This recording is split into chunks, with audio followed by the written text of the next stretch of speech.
Still don't have an intro for this, but welcome back to the Wasteland. Welcome back to Story Motors Quantum. My name is Robert. Mike is here this week, and we are joined by yet another incredibly awesome guest, first timer ever, KingFanMan Chris. Hello, welcome in. Thank you. And that is your new intro, by the way, since you say that every time. That's going to be a new intro. The intro is, except for next week. For the last episode, I'm gonna have like a big old intricate thing. But welcome in, Chris. Welcome in. Thank you so much for joining us. Thank you for having me. I appreciate it. I'm excited.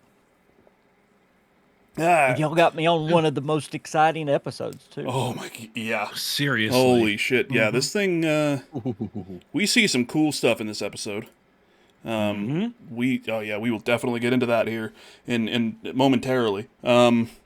But yeah, beforehand, Chris, for those of us, or for those who are watching or listening that aren't from, your fan base, so for, what was it, it was Betty and Chris, Betty and who, when Snowbike Mike was on? I forget who it was. He was like, yeah, to Betty and Roger or something. The two people that listened who didn't know who he was. Do you want to go ahead and introduce yourself and let people know who you are, what you do? Yes, I am Chris, a.k.a. KingFanMan. I have a YouTube channel. That's where I do most of my stuff, where I do all things Bethesda. So I've mainly covered Fallout for the last 5 years, but that's been what's going on for the last 5 years. So hopefully we'll get a Elder Scrolls here pretty soon. As long as pretty soon is relative, because that's 2035, you know. Yeah. And personally, my background is former police officer for over 20 years and a pastor as well. So. Oh, wow. Yeah. Yeah. Cool. And the reason I do this is because I was diagnosed with lupus about 15 years ago. And my doctor actually said, for the pain, because I have constant pain, you ought to play video games. And I was like, can you write that down for my wife? You write that down so she believes you? Yeah. Because if I just walk home with an Xbox and I'm like, hey, doc's orders, Sorry. I've got to. Yeah. So yeah. Honey, I have a prescription for this 4070. Yeah, And Bethesda games help more than anything take away the pain, so because you get immersed in it. It really does. Yeah. It really does help. Yeah, I mean, we a lot of people talk about, deservedly at times, the Bethesda jank and stuff like that, but at the end of the day, like, I can't think of another developer whose games, like, I can just jump into and not really, for lack of a better term, like, not care about what I'm doing, just living in the world, and just running around and interacting with people and doing, like, the quests 100%. And everything. I don't know, maybe, you know what, maybe Donkey Kong Bonanza, actually but that's not the development, that's just a game. That's a fun game. Banana. Anyway, yeah, so that's, actually, I had a coworker who had lupus, and I had heard the term, but he, like, explained to me what it was, and I was like, that's... Oh, and it was a he? Wow, not many guys have it. Normally it's a girl disease, and my wife reminds me of that all the time, but... Yeah, it's actually supposed to be, and ladies don't take this bad, but it's supposed to be, like, worse in men, or it's harder on men when they get it. Oh, well. Yeah, he was... he would just tell us, or he would miss out on work and message him, be like, hey, man, are you okay? And he's like, yeah, dude, I couldn't get out of bed today. It was just bad. So, yeah. Heart goes out to you, but, you're doing what you can to stay sane and relatively pain-free. Oh, I just hit a can there. Did not mean to do that, but, Chris... I know that you commented on the last episode, so I'm hoping that you know the question I'm going to ask here. The question that we ask all of our first-time guests on this and our normal podcast, Story Motors. What was your first Fallout game, and what is your favorite Fallout game? My first one was Fallout 3, just like yours, I believe. And now I have since gone back and played them all now, but my favorite, and it's a easy answer, it's Fallout New Vegas. I love the story in Fallout New Vegas, but I love the factions in Fallout New Vegas. That's what I fell in love with that. and of course it has the Kings in it, and it has Elvis. So Yeah. how can you not love it? Oh, Kings. Kings, Oh, we yeah. hardly knew ye. Don't even talk to me about the Kings right now. I noticed they walked right by the King's Corner, which is not on the other side where the ghouls were. So I know there's some Kings that aren't ghoulified. I just know it. Oh, yeah. I think, I don't think it was all the Kings that were there that got taken out, but more than likely something like some of them started to ghoulify and show symptoms, so they left. That's how I'm gonna believe. I They love that. left Yeah. everybody else and they just kind of went over Over to their side, yeah. over to the other To side because they I knew that if love they that. stayed. Yeah, that's there. We can just believe that. We can tell it. Absolutely, Yep. 100%. I love that. Yeah. It's in my head canon now. Well, was that the King that Lucy took out in such a terrible way? God. Just brutal. I was honestly so that scene, that whole scene, killing the ghouls and everything. But when she shot the king, the one in the white and everything, I was like close to. I was thinking that we were gonna follow the bullet and the camera's gonna pan around and he wasn't a ghoul. And that would be kind of her like, oh shit, I have too many drugs. You know what I mean? Like, but no, that's a ghoul, or whatever the hell Thaddeus is. We'll talk about that in a bit. Yeah. Chest mouth. Yeah. Don't Yeah, think so- he's a ghoul. Yeah, He's. I don't Yeah. think he's anything right now. And no, he's in the process. Yeah, I don't think he's long for this world. Yeah, but yeah, before we get into that, because that's going to be that's spoilers, and we're in the non-spoiler part right now. Yes. That's just a theory that Thaddeus is not he's not a ghoul, but we'll talk about that. Yes. But Mike can I was- finish? I love all yeah, the sorry, Fallout games. sorry. So I Yeah. always hate naming a favorite. I absolutely love all of them. They all have their strengths. They all have their weaknesses. Yeah, But New Vegas is by far my favorite. yeah. I mean, I don't think Fallout Brotherhood of Steel for the PS2 has its strengths, except for the Balls energy drink, which I will never get over, and I will never stop talking about because it is just the worst bit of product placement in any video game, but also somehow the best. Yeah, no, New Vegas, incredible game, and like you said, it's hard to say a favorite because right now my favorite is 76, but whenever they come out with this Fallout 3 master, and it's like, the UE5 engine, if that's what it is, like, I'll be like, yeah, Fallout 3 is my favorite because that's, Yep. it was my Whichever first one one, I'm but then it's like, playing right that's the last one I'm playing, and then I go to Fallout 4, Yeah. I'm like, Fallout 4 is my favorite, so it's almost every single game is great. Almost every single game. I mean, I'm not going to say I Fallout agree. Shelter is my favorite. It's a fine one. You know what I mean? But Like I said, they all have strengths and Yeah. they all have some weaknesses. But, I love Fallout 76. I've played it since the beta. I actually liked it when it. Yeah. I was not excited when I heard about a Fallout multiplayer game because I'm not really a multiplayer guy at all. yeah, But I said, I'm going to try this. And once I got into it, I loved it. Yep. I loved the atmosphere before the NPC showed up. So Yeah, I that's wasn't like one the of those thing griping about it. Yeah, that's the thing with 76 is it's not like I think what a lot of people like yourself and myself who aren't I'm not a big multiplayer guy because most of the time you have to like play with other people and you have to help them and not be shit at the games, and that's not me. But like 76 is just essentially you're playing a Fallout game and there's people around that you can interact with if you want to, but you don't have to. You can go in there with your friends if you want to. You don't have to. I played every bit of story thing up until it was through the Brotherhood of Steel stuff. Like I played everything solo, and I just jumped into multiplayer when I was like I have some friends that stream 76. Yep. So like my multiplayer stuff for 76 was literally just let's hop in. Somebody drops a nuke. We killed Scorch Beast Queen a few times. Go to a different server, and we're just running around just. Yep. Killing things, but even then, it's barely multiplayer in that sense. Other than the fact that you're on It a is, team, yeah. it's it's a great game. I love It is a good 76. I saw Mike was loaded that up yesterday. Mm-hmm. Because he just got new internet. It's all good to go. He just got fiber. Hmm? Yeah. Do y'all play on PC? Yeah, I play it I on do. everything. I've got a character I have on... a character on Xbox, and I have a character on Sony too, but I mainly play on PC. Yeah, my main is Xbox. I think Mike's main is PC, though. Yeah. Right? Yeah. Well, I mean, like, the furthest progressed character is my Xbox character, but that's a yet more logistical problems I have to solve in this office. Yeah, yeah. So I'm like, yeah, you know what? Yeah, no, excited to progress. I was hoping they would have crossplay by now, at least for Never PC gonna and happen. Xbox. No, I know Yeah, it. never I know gonna it. happen.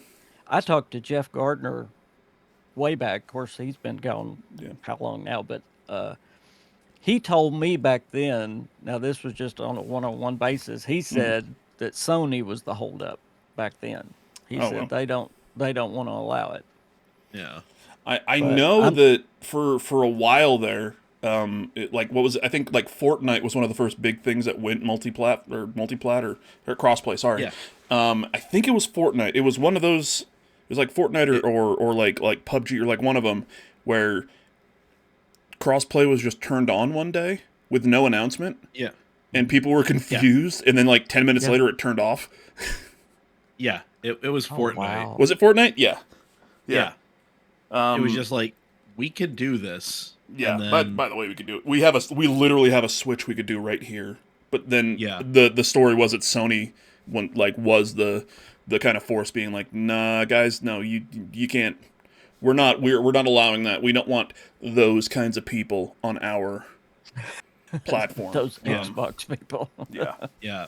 So then I think it was, if you wanted to do like crossplay and you were a PlayStation like primary, you would have to you'd have to start over on another platform because that character because your PlayStation character was locked to like just PlayStation servers. Yeah, but like if you were on like PC or Switch or Xbox or whatever, you were free to go play with whomever. So that was wild. Yeah. Come on, Sony.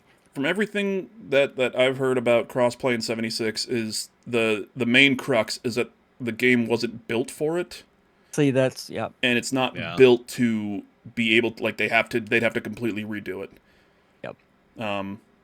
What I would like, if we can, crossplay, out of the question. Let's just say out of the question. If they could figure out a way to do cross progression and like tie your characters to a Bethesda account, that would then be great. I can't crossplay with people on PlayStation, but I can have my character I can play on PlayStation with other PlayStation people, and then go to Xbox to play with Xbox. It's that'd be great. Yeah, I don't know the logistics on that. Yeah. So, Chris, once again, thank you for joining us, man. Let's talk about the Handoff. Mike, what did you think about this episode?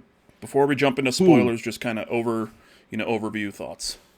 No, this was the episode I was expecting in like who we were focused on.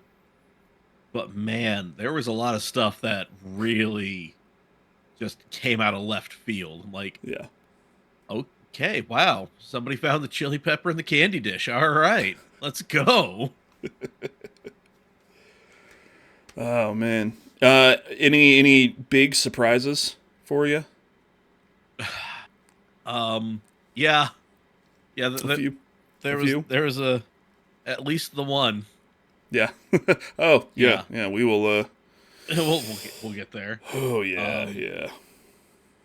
Oh yeah. No, there were a fair few surprises, and I was here for all of them. Yeah, I think, I literally just watched the episode. Now I've got to remember what happened. And I took notes as I was watching it. So there wasn't really anything in it where I was like, not a fan of that. Yeah. And everything, most of the things that we were hoping would get some sort of payoff so far are, if not a full-on payoff, like we are, in the immortal words of Chris Evans, we're in the endgame now. You know? Yeah. And we can say that now because we are in the endgame because next episode is the last one. But I mean, I thought this episode was tense at times in like a really great way. Yeah. A lot of pieces getting into like into their place to set up the season finale. Chris, what were your overall thoughts on the handoff? Mine were about like Mike's. Very good. I thought this one, and I think this was kind of what he was alluding to. This one was more what I was expecting from all of season 2. Season 2 was a little slower. Yeah. It wasn't a bad season. It was just a little Yeah. slower at times than season 1. But yeah, this one was great. It pretty much went where I thought it was going in most of the areas. I I tell on myself, I thought we were going to have intelligent death claws. You know, the Yeah. lore, Fallout lore tells us we do, and I really thought those 3 were going to be. There wasn't going to Yep. be a fight there, so that was a surprise. Yeah. Yep. Oh, that would have been even more. Yeah, that Insane. would have been. Oh. Hey guys, what's going on? Yeah, Yeah. Who said that? It's me, Gary. well, They I don't they- know. they I call don't. Gary. I don't remember if y'all pointed it out, but way back when they had the Alaska cutback scene, it wasn't this episode. It was way back. Yeah. Yeah. It almost seems like the death claw said Marine to Coop, and of course he didn't attack him, so it kind of hinted at, hey, intelligent death claw here. I didn't hear it. Like we talked about that scene, you know, and how it didn't attack Cooper because, and we were, you know, just theory as to, you know, it was sent there by the U.S. government so it knew who the good guys were, but then if it's blind, you know, like by smell or something and stuff like that. But yeah, I mean, Go back and see what you think. Yeah. He just does a under the breath kind of a growl, but it almost sounds like he says Marine. oh no, now I've got to go back and watch an episode. Oh no. Oh no. Don't make me. No. Oh no, I will have to go back and look at that. But yeah, no, the if we got, and it could very well happen, we got a season 3 at least. You get intelligent death claws, who were literally just like the descendants of you know, the ones in, what was it, Fallout 2? Is it 2 or 1? Yeah. Oh, I want to say it was 2. Fallout I want to say 1. actually both. I'm not sure. Yeah. Let us know down in the comments how wrong I am. I can remember I can see the place that you go in, but Yeah. I can't remember which one. Yeah, it I was. can't remember which game it was in. But yeah, the death claws, that would have been even more insane, and I think that might be the thing, is it's like we need to introduce death claws to the people who don't know them before we introduce the intelligent death claws. Yeah, You know, because Yeah. if everybody now is seeing the death claws for the first time in this season, then they know, oh, these things are insane. These things are like killers. And then maybe next season they bring in intelligent death claws, and you're waiting for them to strike, and they, you know, just start talking. And they wearing like I a bow did tie. I like don't the know. way they looked in this Yeah. episode. Yeah, I didn't really care for the way they looked in the first couple of episodes they were showing them, but this one they really looked good in. yeah. Well, the first, I mean, well, the first time we saw it, the first couple times were at night, Yeah. and then Yeah, and you didn't get a good look at it. yeah, and then I think that was. Was this I the think first there was- episode where we really see them in the daylight? Yeah. So I couldn't remember if they went and interacted with them. Yeah, because when they escape, when Lucy and the ghoul escape, it's at night, and they slip under. Okay. Yeah, and the ghoul, the only one we see really good, he's in the doorway, kind of, way back. Yeah. Other yeah. than this episode, Yeah. but I was glad they pulled him off. It got me worried that they weren't going to pull him off, but they look really good. I saw some really awful, like, I want to say artwork. It's barely artwork. Like AI generated things that people AI were like, this slop. is what the Death Claws could look like, and then they have like a 6-pack for some reason, and it's like, who's doing why? Why? Yeah, but whatever. Like, from not just like a aesthetic point of view, it's like also like functionally. Like, Yeah. are you sure they have abs like us? Like, that's a bold assumption to make, Yeah. there, my friend. They've been lifting weights. That's why they look like that. They're just out in the yard just doing sit-ups, waiting for someone to come into the strip, just lifting up, just doing cars. Oh yeah. Those are the intelligent Death Claws I want to see. The gym Just- bros, The intelligent Death Claws just doing prison workouts. Just a Death Claw doing pull-ups. Yeah. And the camera pans out and it's one- actually just pushing itself up with its tail because it's cheating. Yeah. This is a whole. We're gonna make this happen. We're gonna make a mod, gentlemen. This If is anybody the knows how to fanfic make I wanna mods, see. The buff Death Claws. just buff Death Claws. Jim Bro Death going on? Claws. Yeah. Oh man, yeah. So yeah, this episode, I wasn't necessarily shocked at what the outcomes were in some situations. More that we saw as much as we did of some of the things. Kind of some of the things that we're setting up. I thought maybe just to be like, oh, that's going to be in the final episode, and then we're not going to get a payoff. But now it's like, okay, it happened now, so we're going to have to see some sort of payoff next episode. Or just something. But yeah, if you guys don't have any more spoiler-free thoughts, y'all ready to jump into spoiler territory? Yeah. I'm ready. Let's do it. But before we head directly into spoiler country, I just want to thank y'all for hanging out with us for these past 7 weeks. We've got one more episode of Story Motors Quantum next week. And if you've been enjoying us talking about the Fallout TV series with all these incredible guests, all these super cool people, and you haven't given us a sub here on YouTube, we would really appreciate it. We have a weekly gaming podcast just called Story Motors, where we always have super cool guests, just like this. Then we're just talking about video games. Maybe it's a Fallout game. Maybe it's not a Fallout game. There's a higher chance that it's a Fallout game than it's not. Let's be completely honest. We love Fallout. We would love it if you would give us a sub on YouTube. It's free. You ain't got to spend any money. You know what I mean? Drop a sub, watch a podcast, watch some other videos. Just have a good time. But let's jump back into the episode, and I am going to eat some ramen. Yeah, because I'm hungry. Because we spent a long time recording this.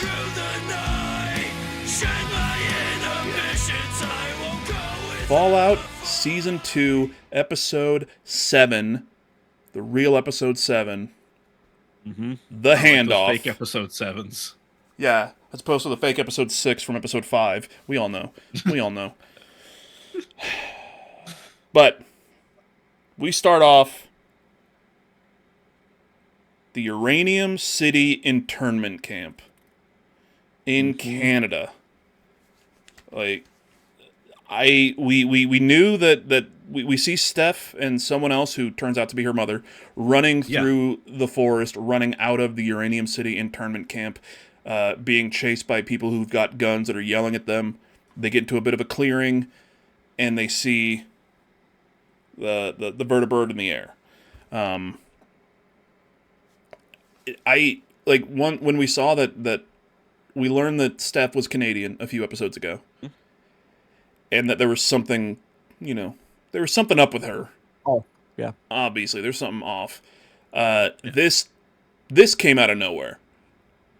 Just the thought that, this scene of her actually escaping Canada, this whole thing was way more than I thought that we would get about Steph.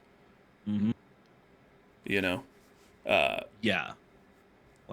That is some wild backstory. Yeah. Yes. Yeah. Good lord. And it's not just she's like a Canadian spy. No, we see, she was a Canadian citizen, and she almost did what she had to do to survive. And that's kind of what her mom. Yeah, that's what her mom tells us, or tells her. Yes. I love some of the quotes that her mom gives her. I mean, it really sets up why she is the way she is. Yeah. But while they're in the clearing, looking up at the vertibird, one of the U.S. Marines in the power armor with the USMC on his chest comes in. He says, "Back to the internment camp, hosers." You Like, hosers. Just a dick. You know? Just And back to the internment camp. Like they're not. yeah, no, like you are. Yeah, they're not trying to sugarcoat it. Just, hey, this is our territory now. Get back to this thing. Like get back to your prison. I know they yeah. didn't state it, but I'm guessing they didn't put all Canadians in internment camps, did they? It was just the ones that didn't want to go along with what America was doing. Is that kind of the? I would imagine so. You know, Yeah. like kind of what was that movie? Like Civil War that came out a couple years ago. You know, like what kind of American are you? Like what kind of Canadian are you? It's like, I'm an American now. All right, I believe you, I guess, because you wouldn't lie. You're Canadian. And then some of them were, rounded up in internment camps. You know, straight up just we're not sugarcoating what we're doing here and what America's doing. And as before he can get to them, suicide bomber runs up, kills, explodes at this guy and the power, like the Marine is just like, what the fuck, and just explodes. As the explosion happens, we cut to Steph in modern day, waking up from a nightmare. Turns over, we see the eye hole. Pretty gnarly shot. Yeah. Gets out of bed, starts brushing her teeth, and is having kind of these flashbacks to when her and her mom tried to escape Canada. And her journey after that. Just her mom was hit by the blast, by some sort of shrapnel, so she's like bleeding out, and Steph's like, no, we're gonna go, and her mom is telling her, you gotta go, I'm gonna die here, you have to do whatever you can to survive. If you gotta hurt people, you gotta hurt people. As we're seeing shots of Steph, kind of going back and forth with her brushing her teeth, and then we see her mom's kind of doing this voiceover. Steph runs up on a dude who's standing by a pickup truck, just sitting there with a can of pork and beans. Just runs behind him, slits his throat, grabs the pork and beans, walks off. I love that her mom actually said, I raised you Catholic, but forget all that. Yeah. God will forgive you if you can. God will forgive you for whatever you have to do. Keep your head above the water, find the tallest branch, and you just hold on. There's a flood coming. Yeah, she said, don't think of them as humans, think of them as Americans. Yeah, don't think of them as human beings. Think of them as Americans. Like these are two Canadians who are highly resentful. Oh yeah, decidedly so, and like believably so at what has been happening in their country. Don't think of them as human beings. Think of them as Americans. Which is the last time we saw this power armor, it was Cooper. Yeah. In war, fighting off the Chinese in Alaska, and they're the good guys. And now, it's just like this juxtaposition of who are you seeing? What are you seeing the sides from? Where are you looking from?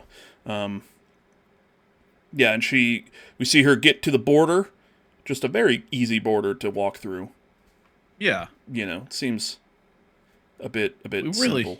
Yeah. Really just relaxed. Yeah. Anything of the newly conquered territory. Yeah. And just a dude sitting in a small little room with a dinky thing, and she just walks through, and he's like, "Hey there, beautiful," blah blah blah, being a dick, and she tenses up, turns around with the biggest, fakest smile that we've seen on her since we first met her. A lot. Since we first met her, we see this smile. And then, don't think of them as human beings, think of them as Americans. She spits out, in modern day, modern day is where we're at in the vaults.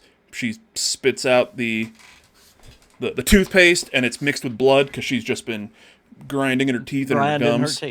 Wow. Like, she is living it. She's reliving it. Spits out the blood. It cuts back to her at the border. That dude's got a knife in him, and she's just walking by. I thought that was one of the best backstories for a character. Yeah, because they did it so quick, but it's set up perfectly. Yeah, so quick. We knew all we knew about Steph is that she's missing an eye, and we saw her missing the eye. There's something that she is hiding. We know that she's pre-war and Canadian. That's all we knew. And now in this one opening scene, we see pretty much everything. Like her, what led her to America, what led her to kind of start doing the things she's doing and living the way that she's living and explaining who she is. Letter to Vault-Tec, everything. Yeah. Letter to Vault-Tec. Yeah, we see her later on. We'll, when we get to that, but like just this one scene of literally escapes an internment camp is just like, yep, these are just Americans. I don't need to, they're not humans, like don't think of them as human beings, think of them as Americans, and doing what she has to do to survive. Yeah. Like that was so much information in the cold open. Like, good Lord. Kind of makes you like her. We're not. That's just the opening, isn't it? Yeah, literally just the opening, and then we get the Fallout title screen with like the Canadian national anthem over it. Yeah, like we got Steph's like most of her backstory in the cold open. Yeah, like the stuff that you can skip if you're watching like on Prime again. Yeah, like that's the intro you can skip. It's like, what? And I won't say what I think it is, but I think it also sets up what's coming with her next. Oh yeah. Ooh yeah. I mean, when we get to like the end of the episode, I definitely want to hear some theories as to what we think's going on and what's going to happen. Because this is one of those storylines where, like I said, I didn't think that we would get to where we're at by the end of this episode. By the end of this episode, I thought it was going to be like a next thing, but no. Yeah. So yeah, the Uranium City internment camp. Uranium City is a real place?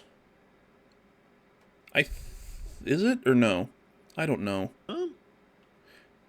Uranium City is a real-world community in northern Saskatchewan, Canada.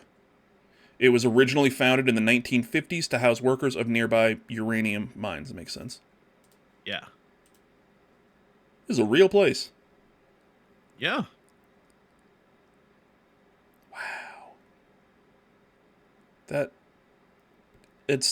I'm wondering, like, where are we at with Uranium City? Okay, so she fucking ran a lot. Like, she went far. Yeah, that's a long way. That is that is like northern Saskatchewan. Oh yeah. And a lot of where like the mining, the like oil drilling, all that stuff, it is so far north. So it's like you're in another world. So she really needed those beanie weenies she killed for. Yeah, that makes way more sense now. The population of Uranium City as of 2021 is 91 people. Oh, neat. So, yeah. But it's just like how much of that was we need like a remote location for like the story, and then how much of it was holy shit, there's a place called Uranium City as we're making a Fallout TV show, like that felt like it was like they can't say we pulled this, like this was some pandering thing we pulled out of our ass. Yeah. So title screen, cut to now Chris, let me ask your thoughts on this. So we cut to Lucy, where she's at. Where do you think this Vault-Tec thing is? I agree with you. I think it's under Las Vegas. Well, under Vault like 21. So Vault 21. So like obviously we don't know, and we know Cooper is trying to get to the Lucky 38 to get to this vault thing. So, but it makes sense because as we saw, as we know from the games and then from just the last episode even, Lucky 38's right next to Vault 21, so that would make perfect sense. Yeah. And if you want to access kind of everything in Vegas, that's what you're going to be doing. So yeah, I would be. I know in Vegas, how concreted up the entrances to it. Mm-hmm. So people are saying, well, that can't be it. But obviously, this is another part of that vault. This is Yeah. the headquarters part, and Yeah. I'm sure Hank being high up in Vault-Tec, he knew a different way in. Oh yeah, yeah, That's, and that's how I get by that. this is definitely bigger than any vault that we've seen in the show or even in the games. You know, this goes Oh, yeah. way deeper. Yeah. So if he, you know, like I think the theory that we've said here a few times is like, yeah, house cemented up and, you know, like concreted up the bottom few layers of the vault of Vault 21, but all of this was underneath it. Whether he knew about it or not, this was just connected to that, probably for some, you know, because it's here, but then, yeah, there's got to be some different way to get in. It's got fucking tunnels that go all the way around this thing. Like, there was an elevator that goes from somewhere to somewhere. Like, this has another entrance, and I think that's, especially that's what they're looking for. It's a skyscraper underground. Exactly, yeah. Yeah. Yeah. But yeah, we cut to Lucy, and this is right after she presses the button. And these two guys are just docile now, and she asks Lucy what the chips do to their brains.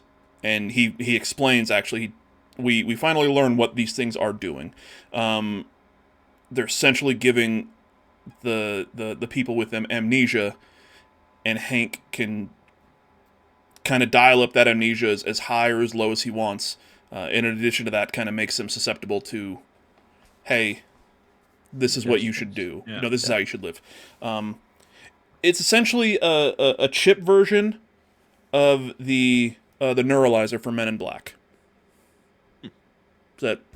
It's fair, right? Yep. They dial it up. They hit the button. They tell them where they were at, and they're just like, "Oh yeah, that makes sense. Okay, yeah." I just thought of that. God, I'm a genius.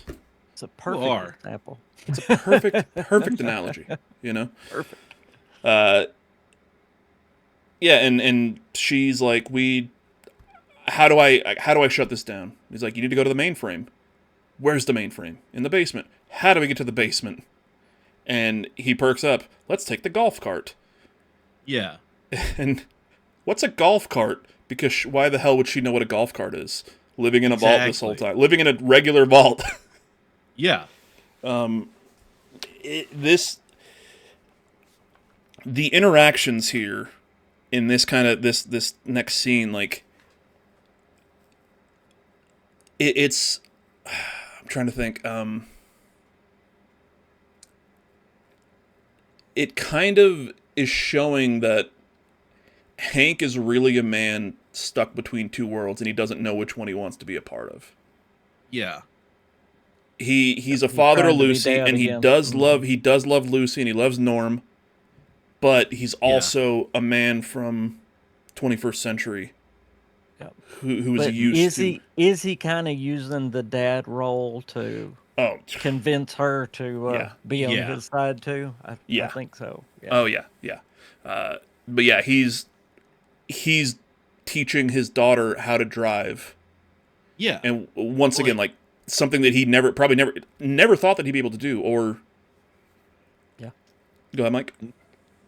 I was gonna say, like, it doesn't feel as much like, oh, like, I'm this loving, doting father, but also I work for this, like, soul-sucking corporation.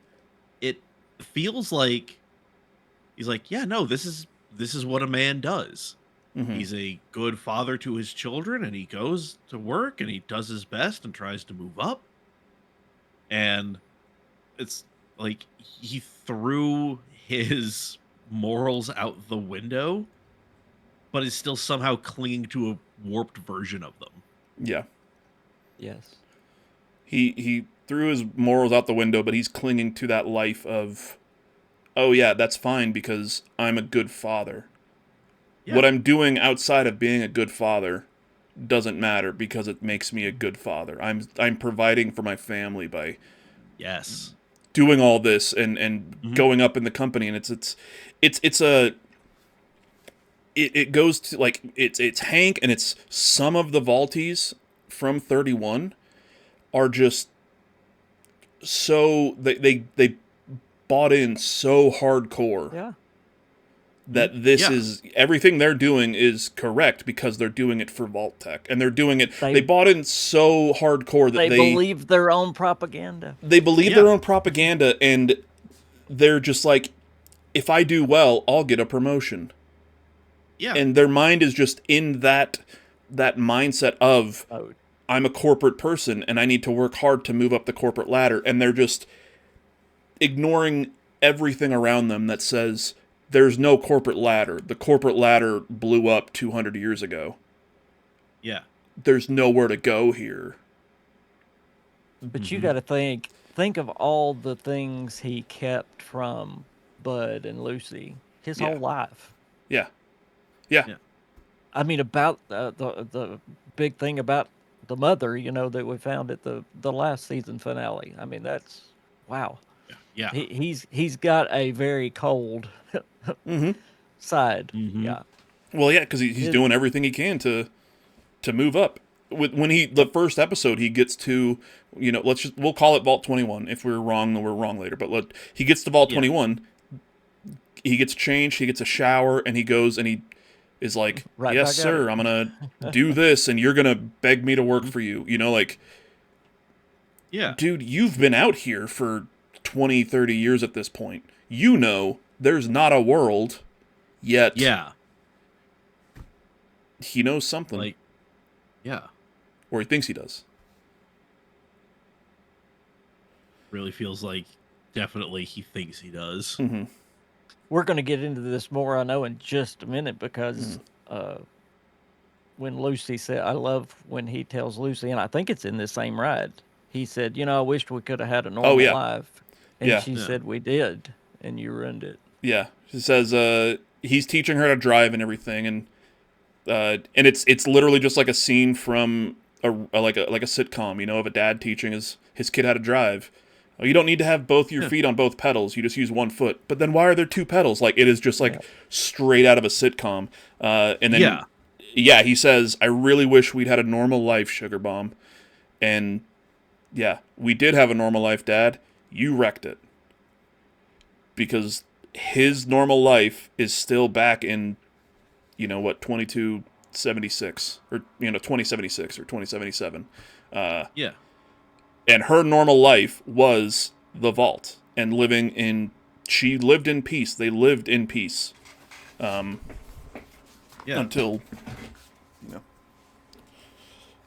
man. And well, I mean, he believed the propaganda so much he was willing to blow up a whole town for it.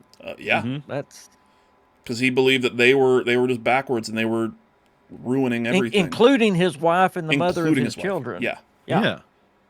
Now, so,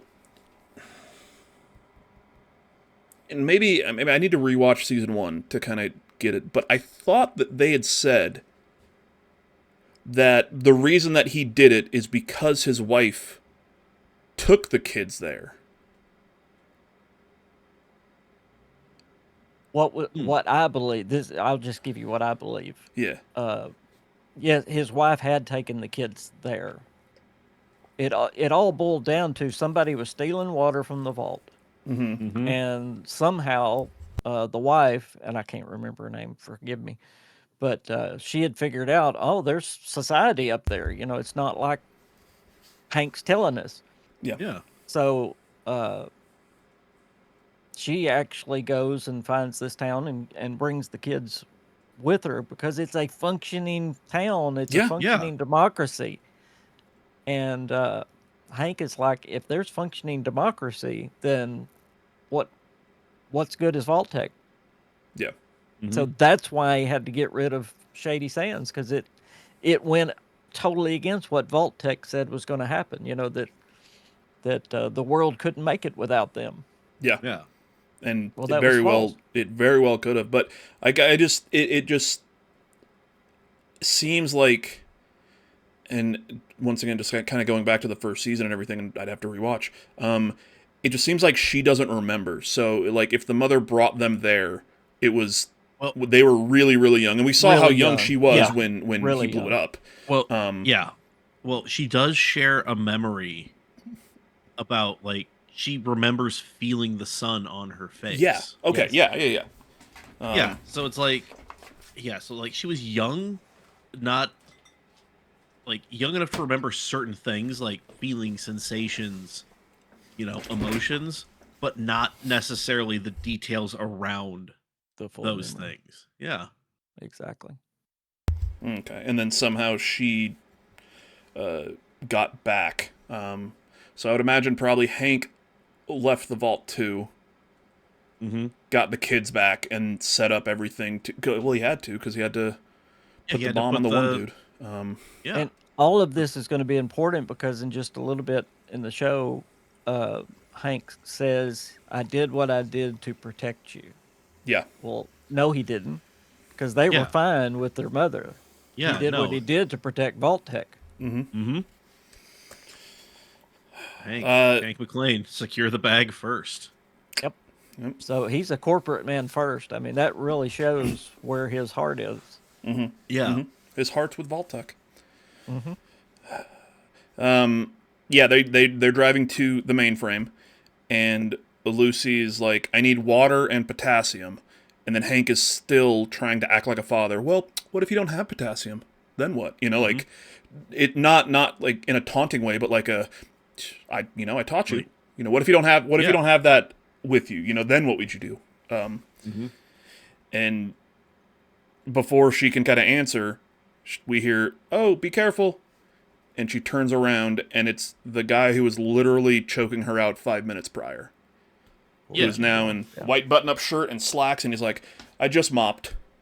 Thank you." And she says, "Thank you," because she's still on one end. She is Lucy, and she is this woman who knows what to do. She knows how to fucking make a bomb, obviously.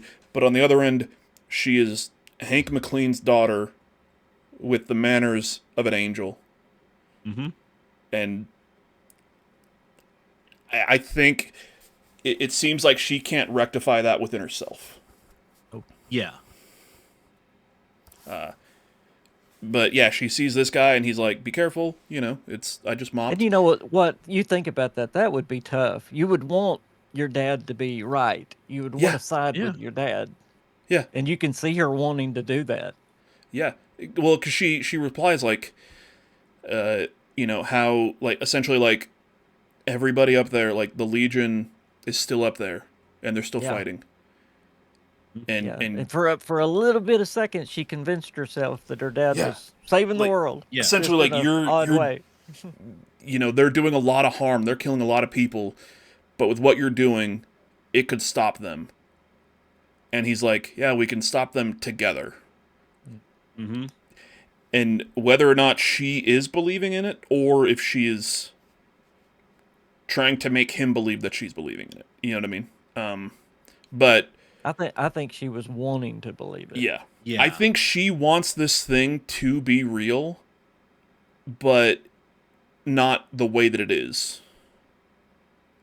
Like she wishes that it was just like everybody's got free will, and they're all just, they realize that life is better down here, so they're just giving up everything. But it obviously is not like that without the amnesia, without losing their memory, without losing who they are and their humanity.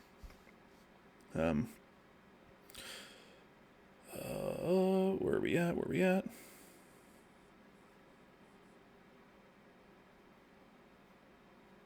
No, You just did the mopped floor. Yeah. Yeah. So,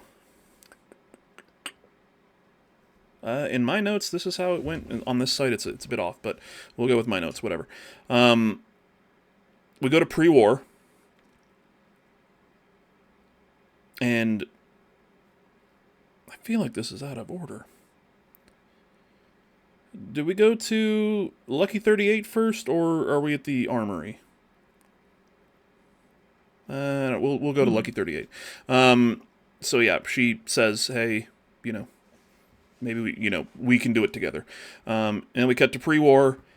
They're in, we see Barb kind of hiding behind a corner, and we hear Hank thanking somebody for helping to get his friend to his room because he's passed out. Yeah. And maid is talking to him, you know, like, oh yeah, I saw all your face on those things for all the vaults.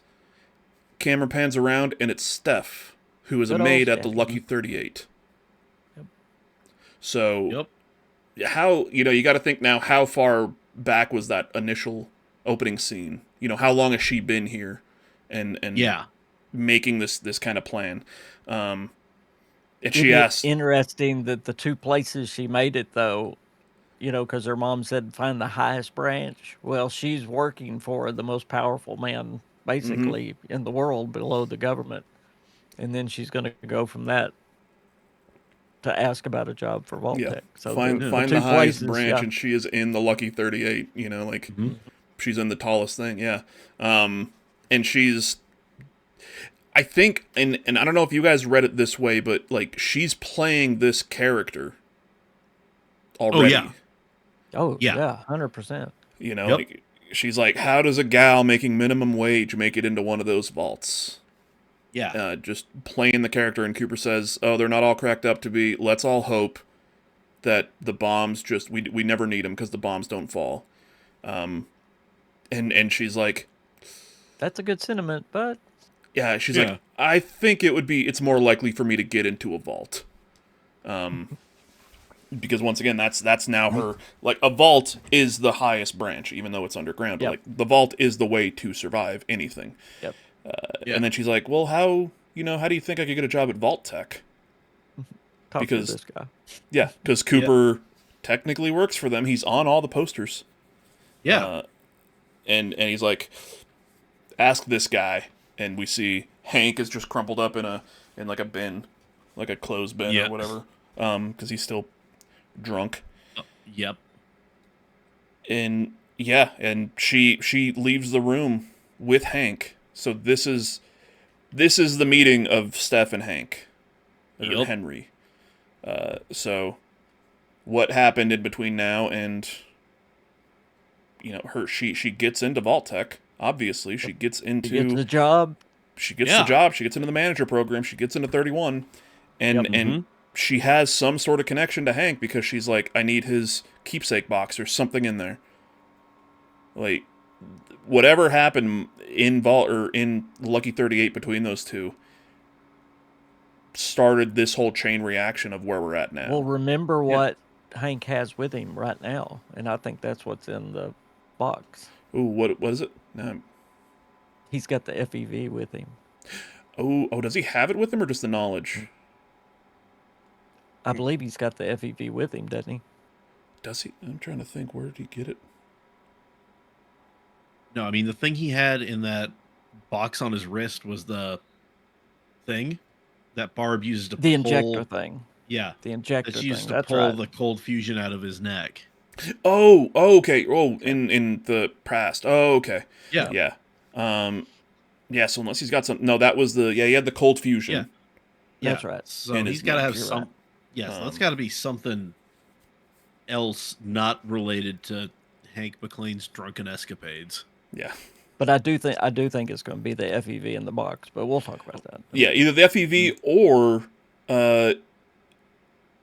the like a not a cure, but like something to block it because she knows what's coming. Yep. And she's like, give me his box because I know that there's something in there that like will inoculate myself. You know, that's interesting because she is definitely a survive first, and that's it. Yes. Like, not even think of anybody else. No, she's like, there's something that can inoculate me in there. There's a vaccine for the FEV. But remember what the FEV was, and I know we're getting ahead of ourselves, but remember what the FEV was. It was supposed to make super soldiers. Yeah. So if they're going to do that in Vault 33 and 32, I assume they still think that's what it's going to do. So very true. With very her true. mentality, she would want that, you would think. Yeah. Because that would make her even a better survivor. Fair enough. So that would make her into the number one. Yeah, after the wedding. Yeah. The wedding. Yeah, we cut to the Atomic Wrangler now, like in the past still. Mm-hmm. And it's the same exact shot from when we saw Cooper walk into it in modern day. it's that same shot like from the stairs and the front door and seeing everything, but now it's full of people because it's just it's a bar, and he walks over to a table, sits down, and it's Congresswoman Welch, who thanks him for bailing her out of jail.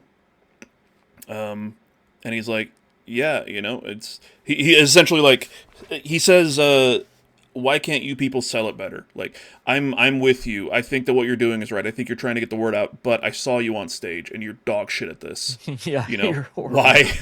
Why can't you people sell this better? Because if you did, people might listen. And she immediately comes back like, well, how's that working out for you? How much do you know about the company that you're working for who put you on all these billboards? And he says, yeah, he says, I know a lot more now than when I signed the contract. I know what they're doing here. They're making a trade. If I could stop it, what would you do with infinite energy? And I'd give it away to the public. Because she is a person, she's for the people, of the people, for the people. And they're talking, and he's like, yeah, I need to give this to somebody, no offense, somebody with power. And no, I get it. I wouldn't give it to me either. Like, have some self-respect, Welch. Come on. Yeah. Yeah. I wouldn't give it to me either, but 2 hours ago, an undocumented plane landed in Vegas. The President of the United States is in Vegas. I can get you a meeting. And he's like, you can get me a meeting with the President? Yeah, if I do that, will you give it to him? Because if you do that, if you give him the diode, we can put an end to 25 years of resource wars tonight. Which is just a great pull. Because, resource wars, obviously, that's what everybody's fucking fighting over. Congresswoman Welch.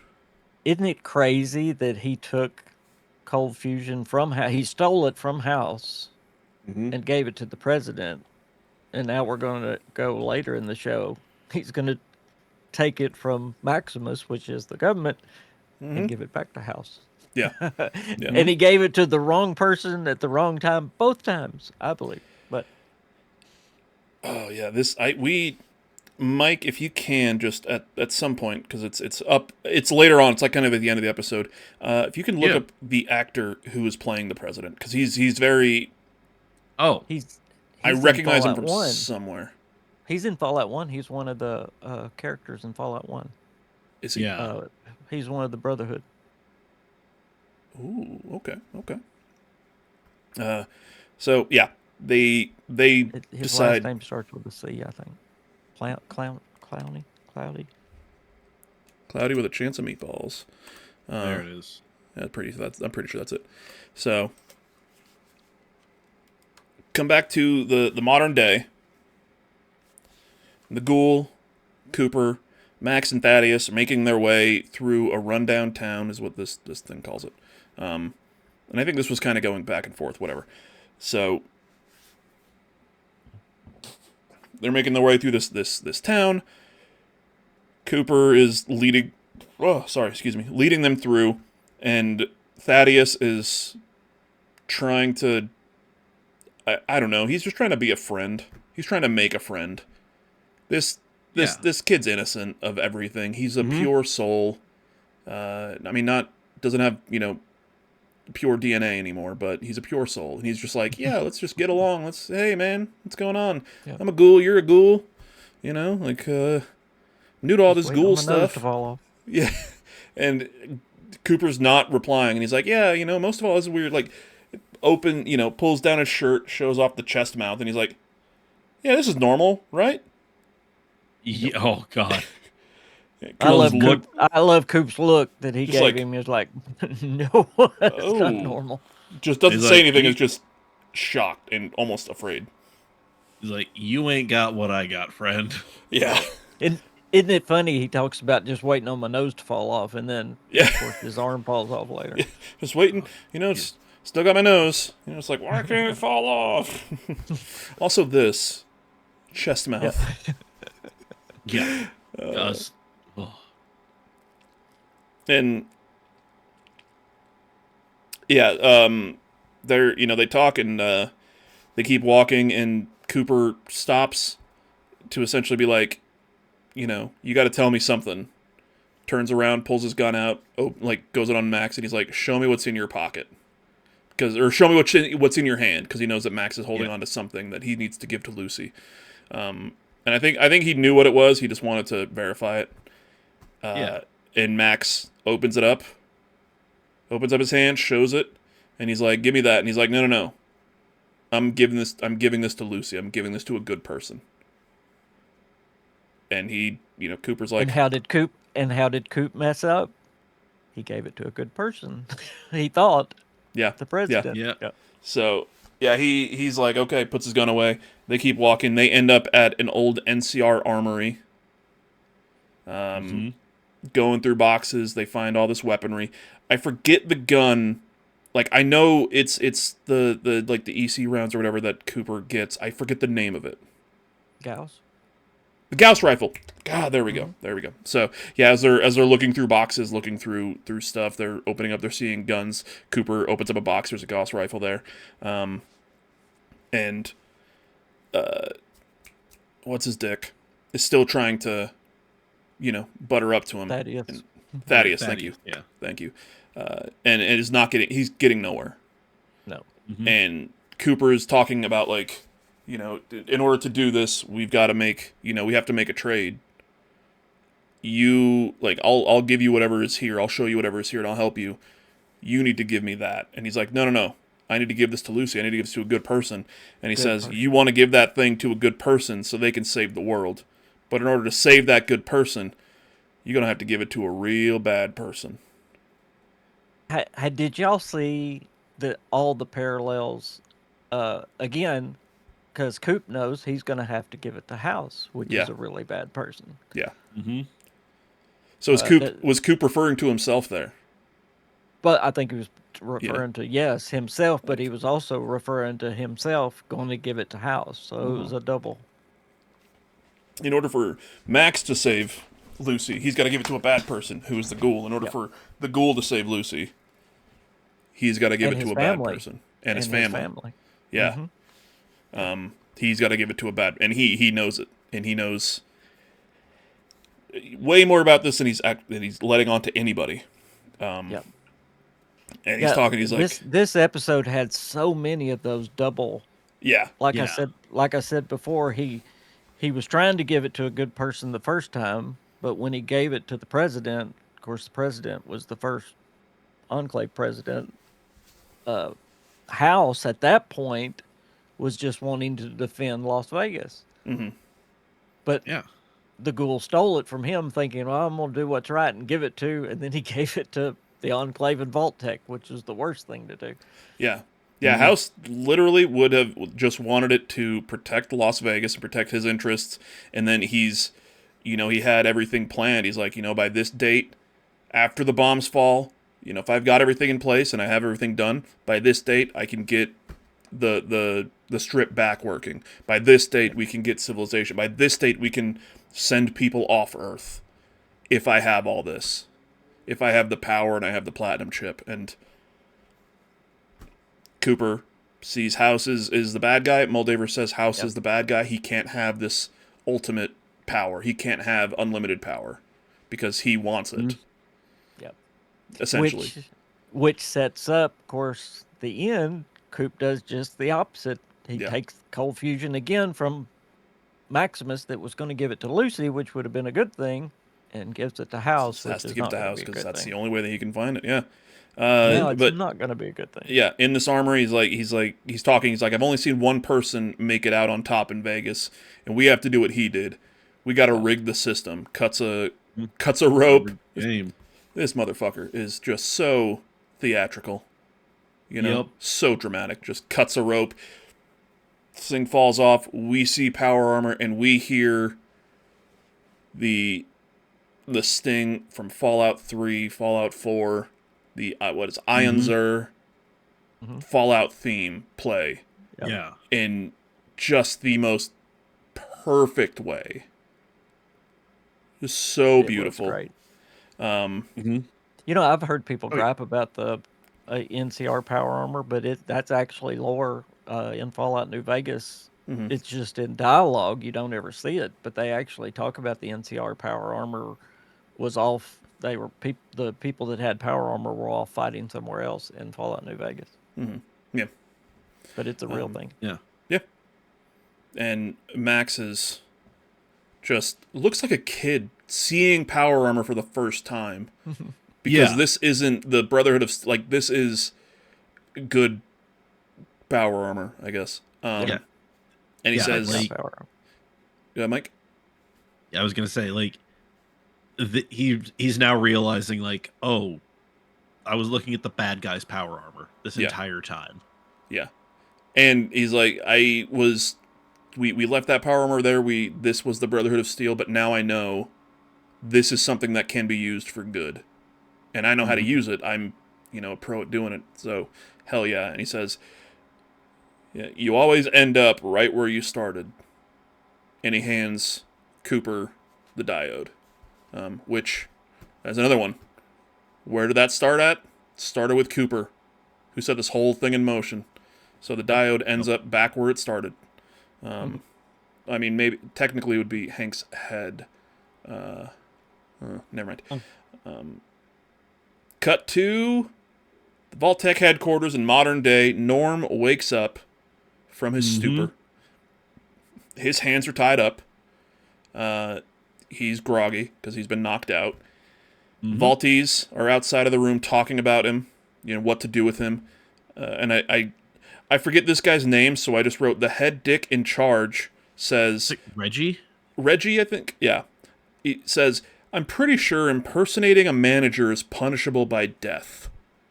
Like, what handbook? If you're pretty sure, then... Yeah. If you're pretty sure, I guess we need to kill him. Yeah. But, like, Sounds good to us. what handbook is Reggie reading from? And how, once again, like, this guy knows way more than he's letting on. Oh, 1,000%. Yeah. And not just Vault-Tec was doing something, we need to get to Phase 2. Like, he probably knows everything about what the hell Phase 2 is, about the FEV, about everything, and about, specifically what's going to happen to 32 and 33. But, yeah, they say, well, if you're pretty sure, let's kill him. They notice that Norm is awake, say they need to knock him back out again. As they're walking up, he says, wait, what's going to happen to my vault? And one of the guys with, a statue was like, I'm pretty sure this isn't good for your brain. Slams it on his head to knock him out. Wham! Yeah. Go over to Vault 32. Chet is clearing off the table. Overseer Steph is doing paperwork. Just a, nice family time, really. Oh, yeah. Yeah. And, yeah, it gets over to the sink. It's full of water. He's wiping off the plates, and he says, oh, I saw we're getting married tomorrow. Looks kind of looks over. No reaction. It's like, I'm so excited. Just the fakest, as fake as Steph smiles. I'm so excited, and kind of looks. He's he to himself is just like showing this face of just disgust, and Chet is still like he's terrified. Yeah. This guy has zero power in his own life, and he's terrified of what can happen. And then he says, my only question is, why? And she just, Chet, I'm working. And, yeah, snaps at him to shut the fuck up, do the dishes, I'm the overseer. It's essentially like saying all this stuff without saying anything. Like, it's happening because I'm saying it's happening. That's why it's happening. That's right. That's why we're doing it, because I said so. And yeah, he tries to run the garbage disposal. It's blocked. In a show that's had everything that we've had so far, in both seasons, for me, personally, the most disgusting thing that I've seen is him putting his hand in this sink full of water and old gross food. And not because I thought, like, him putting his hand in and putting his hand into the disposal, I'm not like, oh, it's going to turn on. No, just wet, gross food is more disgusting to me than, like, anything else. Yeah. I thought he was going to pull out a finger or something else. Yeah. But no, he reaches his hand into the disposal, grabs something, because he's way down in there, and pulls out pair of glasses that he immediately recognizes as Woody's. I think we all did. Yeah. And, you know, I said at the beginning, Steph, kind of seeing her backstory, you're like, oh, I kind of feel bad for her. Now, no. You hurt Woody? Go fuck yourself. And think about it. Why is she marrying Chet? Yeah. I can only come up with one reason: to take care of the baby that she don't care anything about. Oh, yeah. Oh, no, that's 100% it. Yeah, no, just... That's it. Yeah. This guy is here. It's Chet Jr. now, because she didn't have a name for it at all. She didn't care. But she knows that this guy is going to keep doing this because he can't say no to her. That's right. That's And how cold she is. That's how cold she she don't is. care about him. She don't care about, She don't care the, about baby. the baby. She only cares about the baby enough to be like, I have to think of the baby. You know, like I've got a family to think about. Yeah. Like it's a prop, not an actual child. Exactly. Yeah, so he's got the glasses in his hand, and he says, have you seen Woody lately? And she, once again, she's annoyed. She's like, oh, so many people didn't listen to my emergency broadcast. Woody has been sent to a leadership exchange program in Vault 31. Which we all know, Vault 31, 1, is empty. 2 is in a vault, like the same type of vault. Like, so we know that she's full of shit. He's looking at the glasses. He knows she's full of shit, but he doesn't know how full of shit she is. And then, for some reason, I wrote in my notes, Chet then breaks the glasses, puts them down the disposal, getting rid of them completely, like a dumbass. Yeah, that was dumb. Like, I mean, like it, man. I think that plays into him just being so terrified of her. That for a split second, he's like, I gotta do something, but then he corrects himself, and he's like, no, I can't. She's in charge. Like, I can't, if I go, she'll hurt me, or she'll do something. Something will happen to me if I say anything. Yeah. So, these glasses are gone. Chet's will is broken. Cut over to Vault 33. We hear over the PA, reminder, water rations are still in effect. Showers are outlawed. And so is flushing the toilet. Flushing the toilet. Oof. Yeah, Betty is sitting in the overseer office and is, I guess, just decides, fuck it, I have to do something. I have to do this. I'm being blackmailed, but I have to. Walks over to the safe, opens it up, pulls out the box, and says, Henry, you and your secrets. So, once again, who was Henry pre-war? We've seen him pre-war. We saw Betty pre-war, who was essentially like his, no, they were equal, right? Because he was just a junior manager. Betty was, assistant, I think. They were all part of Bud's Buds. But they were all buds. Yeah. Yeah. Yeah. And then back over to Vault 32. Steph is walking through the vault towards this meeting area. We've seen these corridors before. I don't know if there was anything that was here, if either of you saw anything. I haven't read anything that maybe there was something that was kind of hinting at Woody's demise in this hallway or in this corridor. So I don't know if that happened. It probably didn't. I was thinking, I was like, maybe if there was anything that was kind of going to show off where Woody is, we would maybe see like something laying on the ground, you know? Yeah. But I don't remember anything. But she goes through the door. The box is there on a tray. She walks over to it. Before she can open it, Betty, just from the shadows, congratulations! And Steph jumps. She's like, on the engagement. Betty, do you have people spying on me? Of course I do. And they both do. They both have people spying on the other. Like, you know that they do. Yeah. And Betty says this, like, which caught me off guard, and once again goes to show who the hell is Steph. You're so much like how I remember you. We were scared of you. And when she says it, Steph puts a big smile on her face, like an actual big smile, not this fake thing, just like a. She's like, damn right, goddamn right you were scared of me. For good reason, you were scared of me. It says, but I sometimes forget how much I learned in the time you were still under. So in between Betty waking up from Vault 31 and Steph getting woken up, how much she learned about, I'm assuming Hank, how much, like, Vault-Tec, anything like that. And Steph just says, I learned my fair share before I went under, too. Which Steph, is yeah. what we've talked about all show, yeah. Who the hell is she? What is she doing here? What is she trying to do? What is she, and yeah, she tries to leave. Betty stops her and reminds her she promised half the water. From 32 goes to 33. Steph is like, you'll get your water. I love her next comment, though, something about the future. Yeah, Betty... This is a big one. Yeah, Betty says, whatever you're up to, I want no part of it. I just want the people to live in peace. And Steph says, the deal was for the water, Betty. I can't speak for the future. That's bigger than us. She's already got plans for what's in the box. She's got plans. She's got plans. Yep. What are these plans with this box? What is...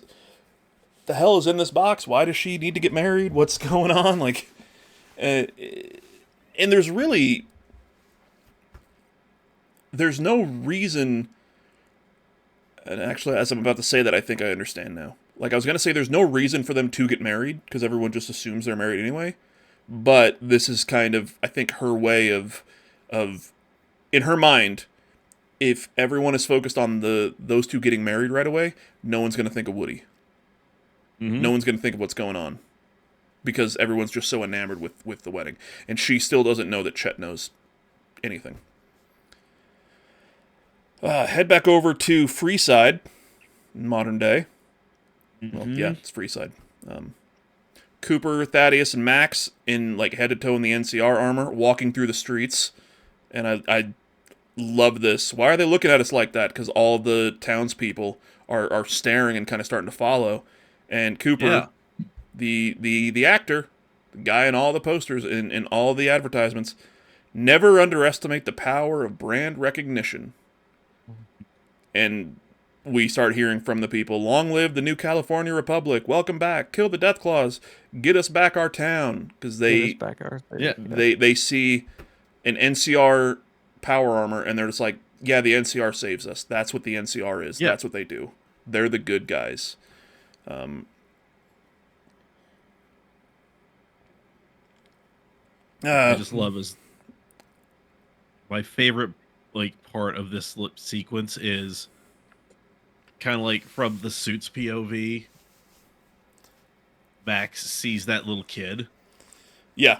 And the kid's just so excited, and he just gets that smile.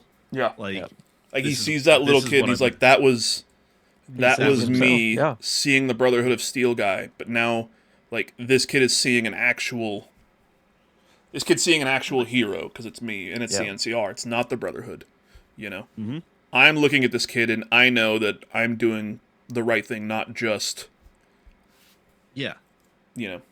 following whatever the hell the Brotherhood's telling me to do. And they get to the gate. Cooper is trying to tell them, what we're doing. Sniper, get up on that roof. We're gonna go in. And as he's saying, "Sniper, go on the roof," Thaddeus is just standing there, just looking up. Bless his heart. Yeah. And just arm falls off. Yeah, it's not his nose. It goes. Not his nose, just falls off, and he's just like, oh, God. And Cooper clocks it again. He sees it, and he's like, this guy's not a ghoul. No. I think he knows, or he's got an idea of what he's turning into, but he's like, this is also not good. I can't wait to see the final Thaddeus. Yeah. Yeah. Do y'all think he's going to be a centaur as well? I mean, is that what y'all are thinking? A partial, at least. Yeah. Because even a lot of the centaurs had either a double head or a mouth and teeth on their shoulder. Yeah. Like, he's not a ghoul. We can say that much. No. Yeah. Definitely not a ghoul. Yeah. The arm falls off, and he's like, that sort of thing happens to us all the time, right? I had to look it up again. I didn't realize that centaurs are in every Fallout except for Fallout 4. Yeah, are they in New Vegas? They are very briefly. Yeah. Very briefly, because I remember seeing them in. I remember them in 3, because they spit Yeah, they're big time poison in 3. from Yeah. 3 miles away. Hated them things. Like, with the accuracy of Randy Johnson throwing a baseball at a bird. Like, it's just, ugh. But yeah, that sort of thing happens to us all the time, right? Thaddeus, you've seen ghouls, bro. You've seen so many ghouls now. Like, no one else has a chest mouth. No one else is missing an arm. And the arm is, like, necrotized. Like, not just falls off. Like, this thing is dead. Like, gone. Yeah. And the Fallout, like, the Fallout on Prime Twitter account, or like on Facebook or whatever, one of them, posted a video today, or maybe it was the other day. I don't know. They posted a video recently, and it's Johnny Pemberton, the guy who plays Thaddeus, walking around with the hand, interviewing people. I love it. And like, people go to shake his hand, he holds out the arm, shaking their hand and everything. Yeah, that dude's funny. Yeah, and Max is like, Thaddeus, maybe you should just hang out here. Thaddeus like, no, if you give me a few minutes, I'll go. I can put the finger on the trigger. Yeah, I can go. I can get the finger on the trigger. Yeah. Maybe you should stay back. He's like, why? Your arm just fell off. Like, yeah, give me a few minutes. Maybe I could just get my finger on the trigger. He's like, just, bud, Like, God. Give it up. Cooper and Max then head into the strip, and we cut back to Vault 21. Lucy's put on the yellow dress, looks in the mirror, says, okie dokie, and leaves, starts walking to the room where Hank is, and she passes a global comms room, and the camera pans over the radio that Hank used in that first episode. That is... And I don't know shit about these radios, so I don't know if this is a thing. Like, it's emitting static, so it's on. Does that static mean anything? Like, does it mean that someone is trying to get through, or is it literally just because it's on? I don't think so. I think it's just on. It just means that it's on. Because that's the one that Bud's going to use, they're here at the end of the episode. Yeah. Either call Lucy or Hank. Somebody, Norm. Yeah. Yeah, so I sorry. Yeah, because they show the static, so this thing is on. And see Lucy and Hank sitting at a table eating dinner, just like old times. Mashed potatoes, just like home. Always your favorite. Norm, not so much. And they kind of laugh, and that's broken up really quick by the NCR Ranger named I think his name... Oh, Biff, not Buck. Biff. I put Buck in my notes. It's Biff. Biff walks up. Once again, he was there. This is later on in that same day. And unlike the other guy, he's not in the button-up shirt and pants. Like, he's still kind of in partially his clothes. But he walks up with a pitcher of water, tops off their glasses. He's like, is there anything else I can do for you? And this... I think was, if Lucy had any thoughts of maybe this is the right thing. Yeah. Seeing this guy.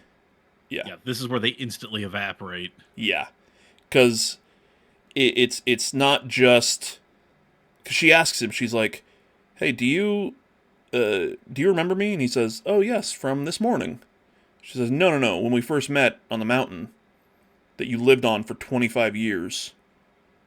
Do you remember the New California Republic? And he's just like, doesn't know how to answer because he doesn't know. Yeah. He nothing is in his mind. And Hank is like, Lucy, no, just we're fine here. And he's like, okay. And he just walks away because he has no memory of anything. Yep, he's oblivious. And I think there's two things here. There's Lucy being face to face with, yes, this person who I literally just talked to. I talked to him, he was living on that mountain for 25 years. He had a life. He was in the NCR, and now he is just a husk. And the idea that her dad the guy who raised her, isn't just pacifying people to make them, like, docile and everything. Now he's essentially just using them as slaves to help him serve dinner. Yeah.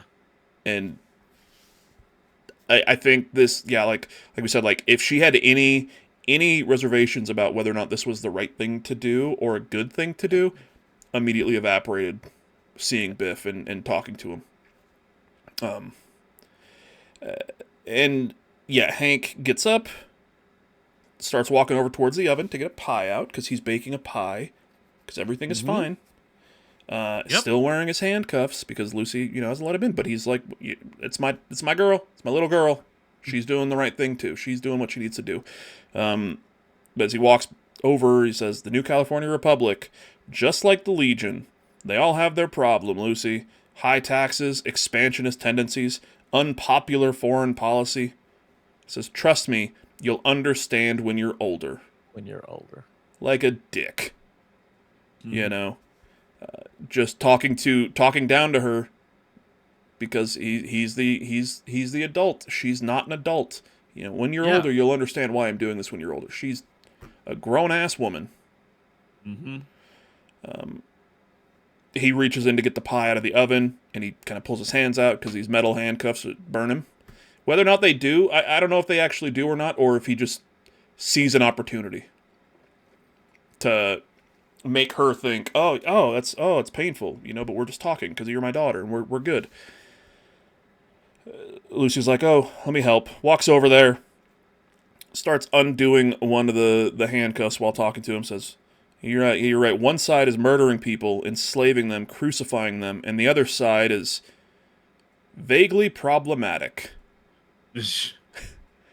It has the one side of the handcuff, cuffs it onto the oven, so he's stuck there.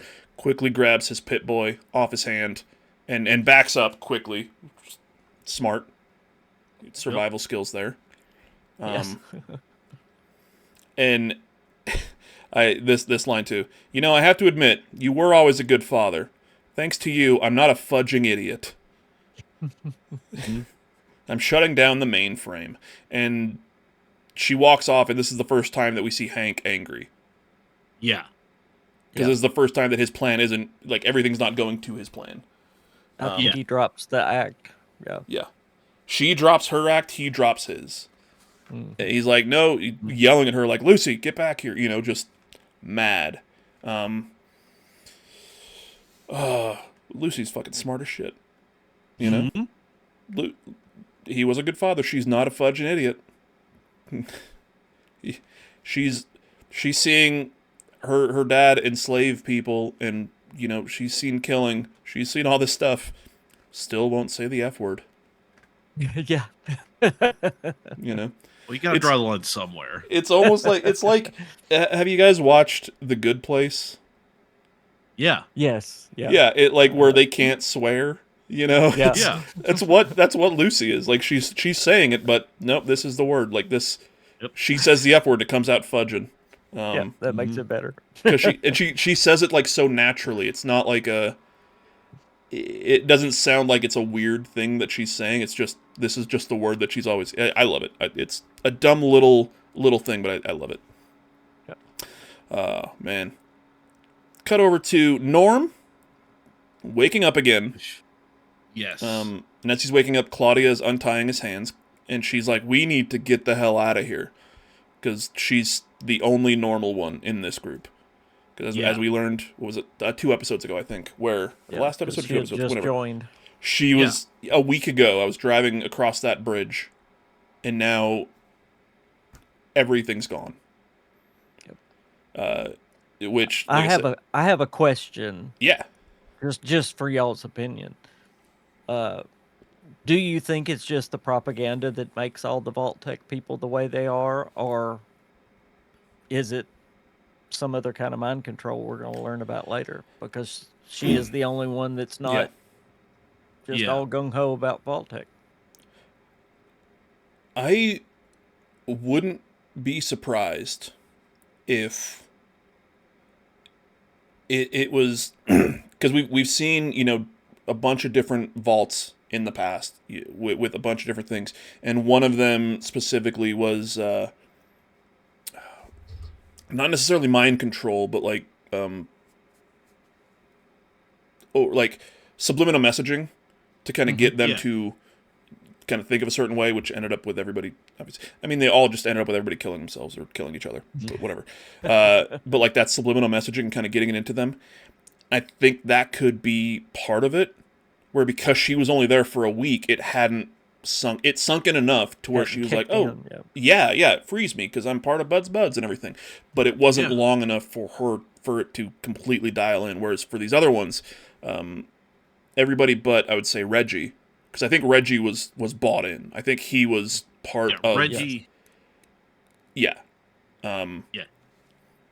But these other ones, they specifically picked maybe weaker-willed people, or in their mind, weaker-willed people, to mold them into essentially just being bodies for them to use.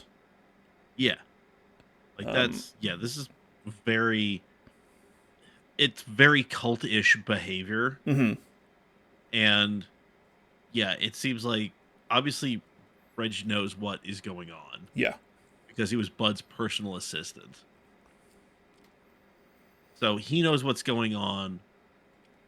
I think he knows what's going on, not just because he was Bud's assistant. Like, I think he was Bud's assistant, not in the way to like, hey, I'm going to get your mail. Like, he was... No. This is how I... Like, this is my route to climb the ladder. Yeah. Yeah. Well, the reason I mentioned the mind control, the whole reason that Vault-Tec was doing the mind control, it wasn't a vault experiment. You know, we learned that this episode as well, because House said, no, I'm selling it to y'all, you know. Yeah. Yeah. Vault-Tec and the Enclave, I think, is what it's going to be, was trying to make a workforce after the apocalypse that would be compliant. Mm-hmm. So, you know, you wonder, did they leave... They didn't leave that to chance, so did they leave their own employees to chance? Just got me questioning it. Yeah. I mean, they obviously messed up. They fudged up because you got Claudia in there who it's not working on. You had Steph in there. You had Moldover. Somehow she ended up from then to now. You know, I mean, she's dead, but still. But that's a good theory. Like, I'm kind of thinking of it now because we know obviously everything. These 3 vaults were an experiment. Potentially with the FEV, probably with the FEV. But what if there are, you know, essentially a few of Bud's buds that are in charge, that actually know what's going on? Bud, Reggie, Hank, probably, you know, maybe Steph, maybe she's got an idea. And the rest of Bud's buds aren't there to be the super managers or to be managers. They are the control subjects. They're the pre-war, untainted, you know, no radiation blood, like, to test to test this FEV, like, with them compared to, you know, these vault dwellers. Like, this is the experiment, is what does it do to pre-war people and what does it do to people after 200 years of, you know, being in a vault and potentially being exposed to more radiation than others, and a lot of inbreeding that we know of. A lot of inbreeding. Yeah. All the inbreeding. So much inbreeding. Which, you know, would explain why maybe Reggie is part of this kind of upper management. He was Bud's assistant, not maybe in a way to, you know, climb the corporate ladder, but instead of as opposed to being Bud's assistant, he was essentially Bud's accomplice. Yeah. You know, second in command type thing. Yeah. Like, it's Bud's buds and Reggie's recruits. Like, it works. Yeah, very good. Did you just come up with that too? I did. Yeah. More of that genius on display. There we go. Really quick, Chris. I don't know if you've seen this in previous episodes. 1, 2, or 3. Pick a number. 3. Okay.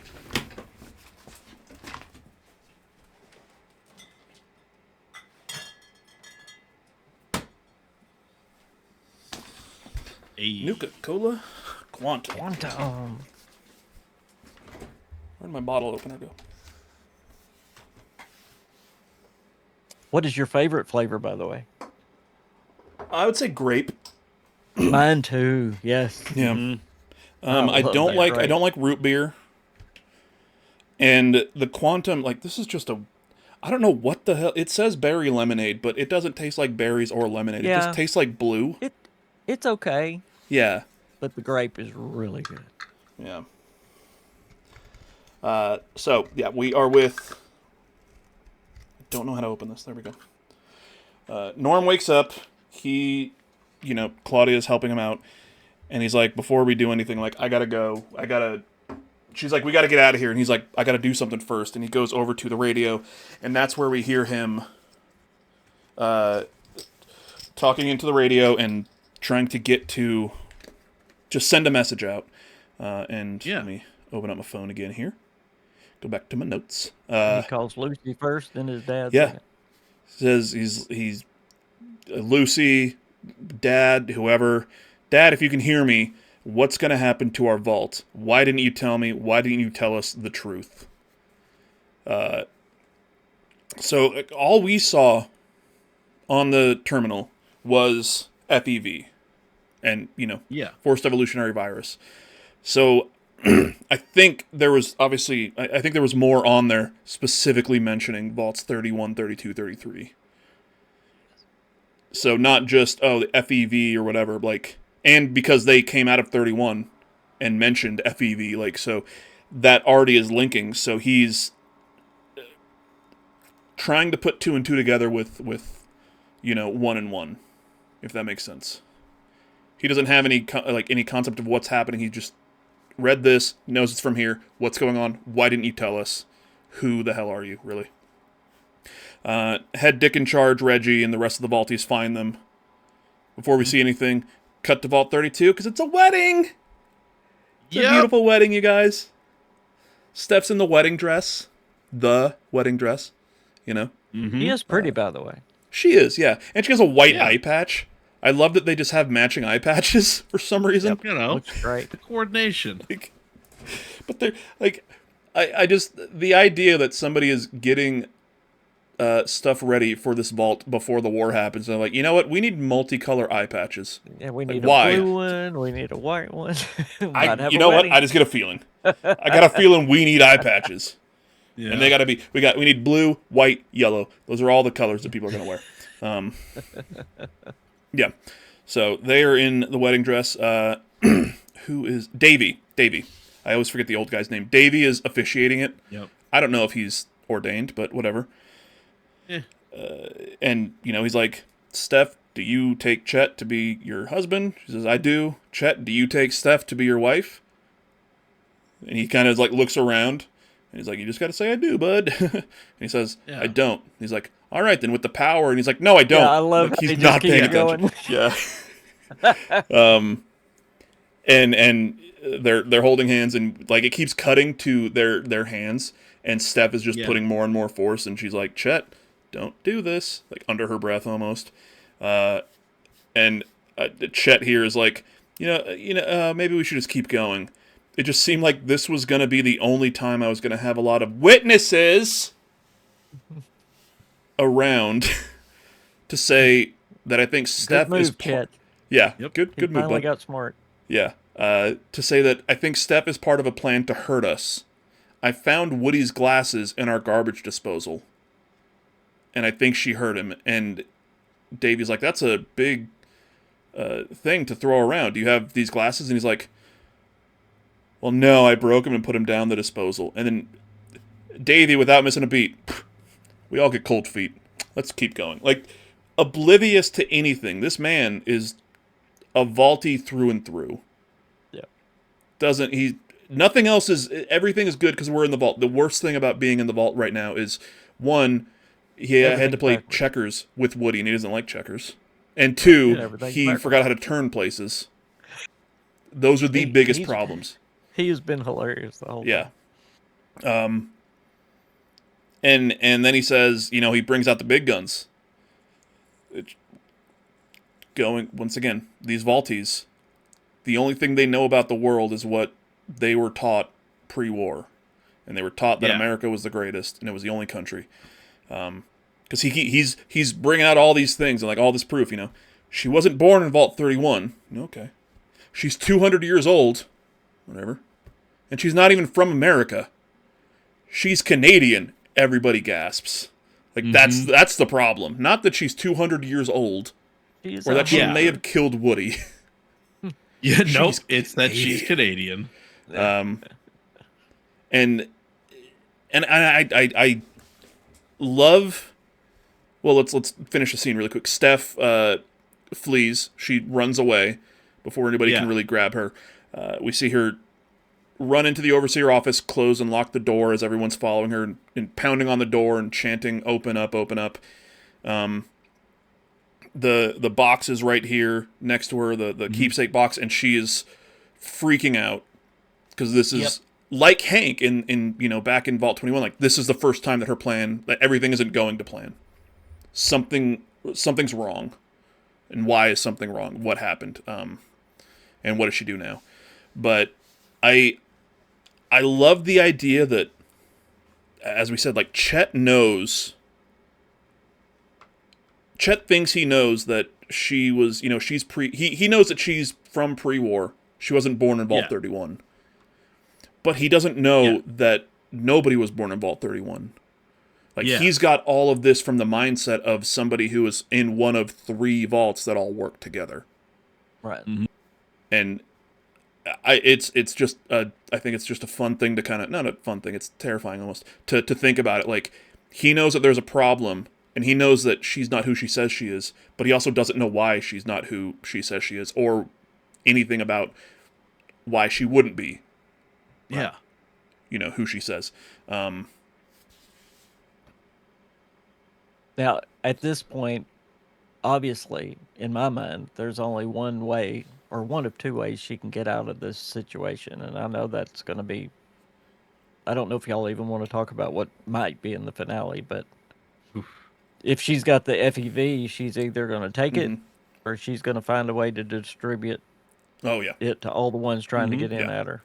I think this is, so this is our last scenes. Okay, so the last last scene was the last one with Norm. So they catch him. Do you have any theories on what's going to happen with Norm in the final episode? I think either Hank comes to save him, or the ghoul comes to save him. Ghoul and Lucy, because the ghoul and Lucy's going to get back together. Oh yeah. Because we did see a shot in the preseason trailer of all the rad roaches running through the halls, chasing all the vaulties. Yes. Which we haven't seen yet, but we know that they're in a building with a rad roach farm. Yeah. So somebody opens the door, Well, and that goes back to that radio that's on. I think Hank may hear it somehow. Yeah.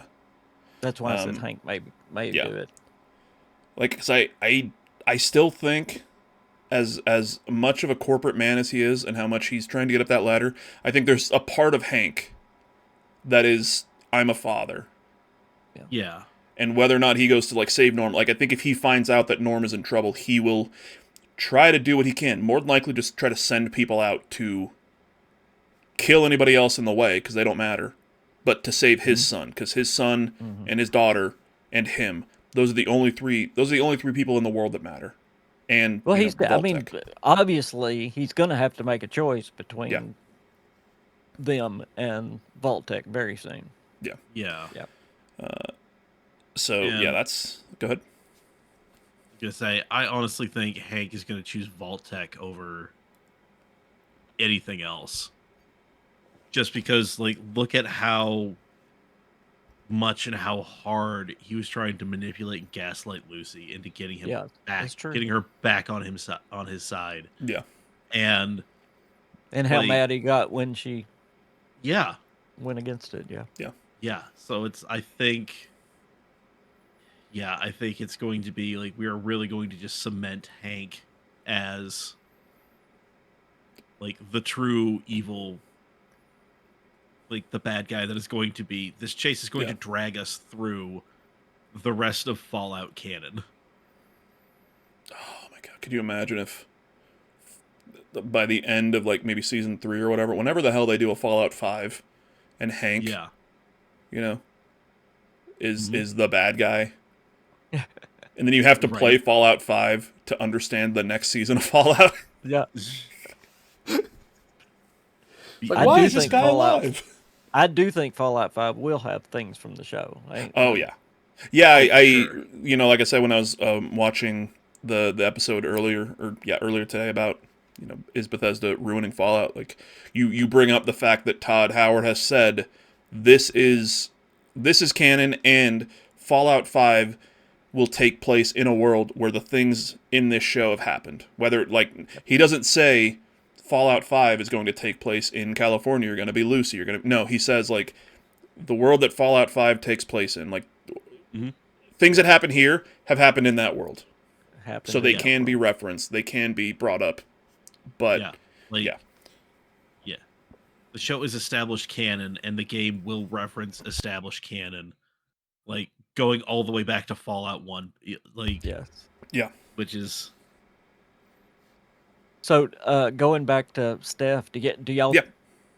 What do y'all think about the FEV and her plan? I think her plan's obviously changed now that she had to run back to the room. That's why I think she's either going to take it herself and there's just going to be one super mutant, or she's going to give it to them all. But what do y'all think? Go ahead, Mike. I was gonna say, like, her whole thing was like running, like, she ran to America and did what she had to do to get here, and then she did what she had to do to survive and get into the place where she thought she was going to have the best chance to survive and be safe. But now here she is, like, there is no place else to go. Like, so wouldn't FEV be the best thing to do if she took it? Nobody could challenge her then. Yeah, but I also think she's smart enough to know that, like, there's a chance something wrong, like, something bad could happen if she took it, or if she, you know, gave it to everybody else. So I think, like, I honestly have no idea what she is going to do, but this is a desperate person who has always gotten out of every problem in the same way. She's desperate. Yeah, she's desperate. Yeah, that's the best. That's the best word. She is desperate. Yeah, so, like, she could totally just be like, no FEV for anybody. I'm shutting off the sun. I'm shutting off the water. I am going to ride out this apocalypse I have made here. And then go back to 33 and be like, oh, there was a terrible famine. Like, everybody's dead. Yeah. Except for me. I wouldn't be surprised. The only thing with that is, like, she'd be like, oh, everyone died except for me for a famine. And I think Betty would immediately be like, that definitely didn't fucking happen. Why is everyone dead? Yeah. What did you do? Yeah. But yeah, like you said, like, she's desperate. She's backed into a corner. And we've seen, like, she is a fighter. Yeah. As manipulative and everything as she is a fighter. She gets her hands dirty. First thing she does is just stab a dude for pork and beans. Like, and just wait until we see super mutant Steph. Oh my god. Think might about awaken something how brutal she is now. Yeah. Well, and I've got an overarching reason too. The finale is called The Strip. So you think about, this one was called, I think, The Handoff. So it was all about giving the cold fusion. So I think it's all setting up the finale for a final battle in the Strip. Kind of like Fallout New Vegas ended with the Battle of Hoover Dam. I think there's going to be a battle where super mutant, and we'll get there, but I think it's super mutants. All of them are going to diverge on Vegas. Yeah. I definitely think there's going to be a big ass fight at the end on the strip. Oh, for sure. Whether or not like the Deathclaws are still alive. We know the Legion's on the way. Yeah. We know at least somebody in the Legion's on the way. Like Yeah. Macaulay's probably still alive somewhere. Yeah. Maybe I think he'll some be the remnants of the leader. NCR. Because we only saw Biff. Did Hank get all of them, or did he just get Biff? Because Question. And we haven't heard from the Brotherhood of Steel since they took Cold Fusion, so they're going to come after Cold Fusion. Yeah, they're and probably going to see like something over here just turned on. Yep. Like there's a big power spike. Yeah. So that's my big idea, but yeah, that's why I think, because you had was it last episode where you had the super mutant that saved the ghoul, where he said we're building an army. We're building an army. We need you healthy. Essentially, we need you alive. Yeah, I'm still under I don't think that was a super mutant. I think that was just Ron Perlman. Just as Ron Perlman. He just happened to be green, Yeah.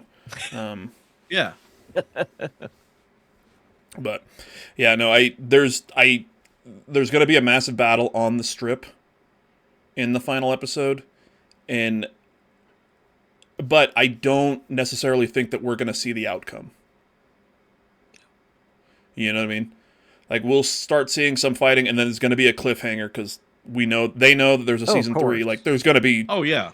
We're going to see somebody maybe dying or not dying. Like, we're not going to see the full outcome of it.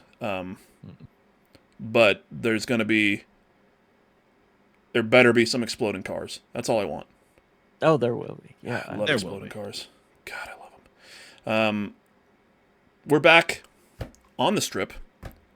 Cooper and Max are walking up, and they see a Deathclaw eating another Deathclaw.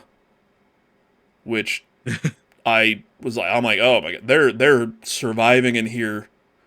This Deathclaw is Steph doing what it needs to do to survive, and looking at this other one, being like, "You're an American, I'll eat you." And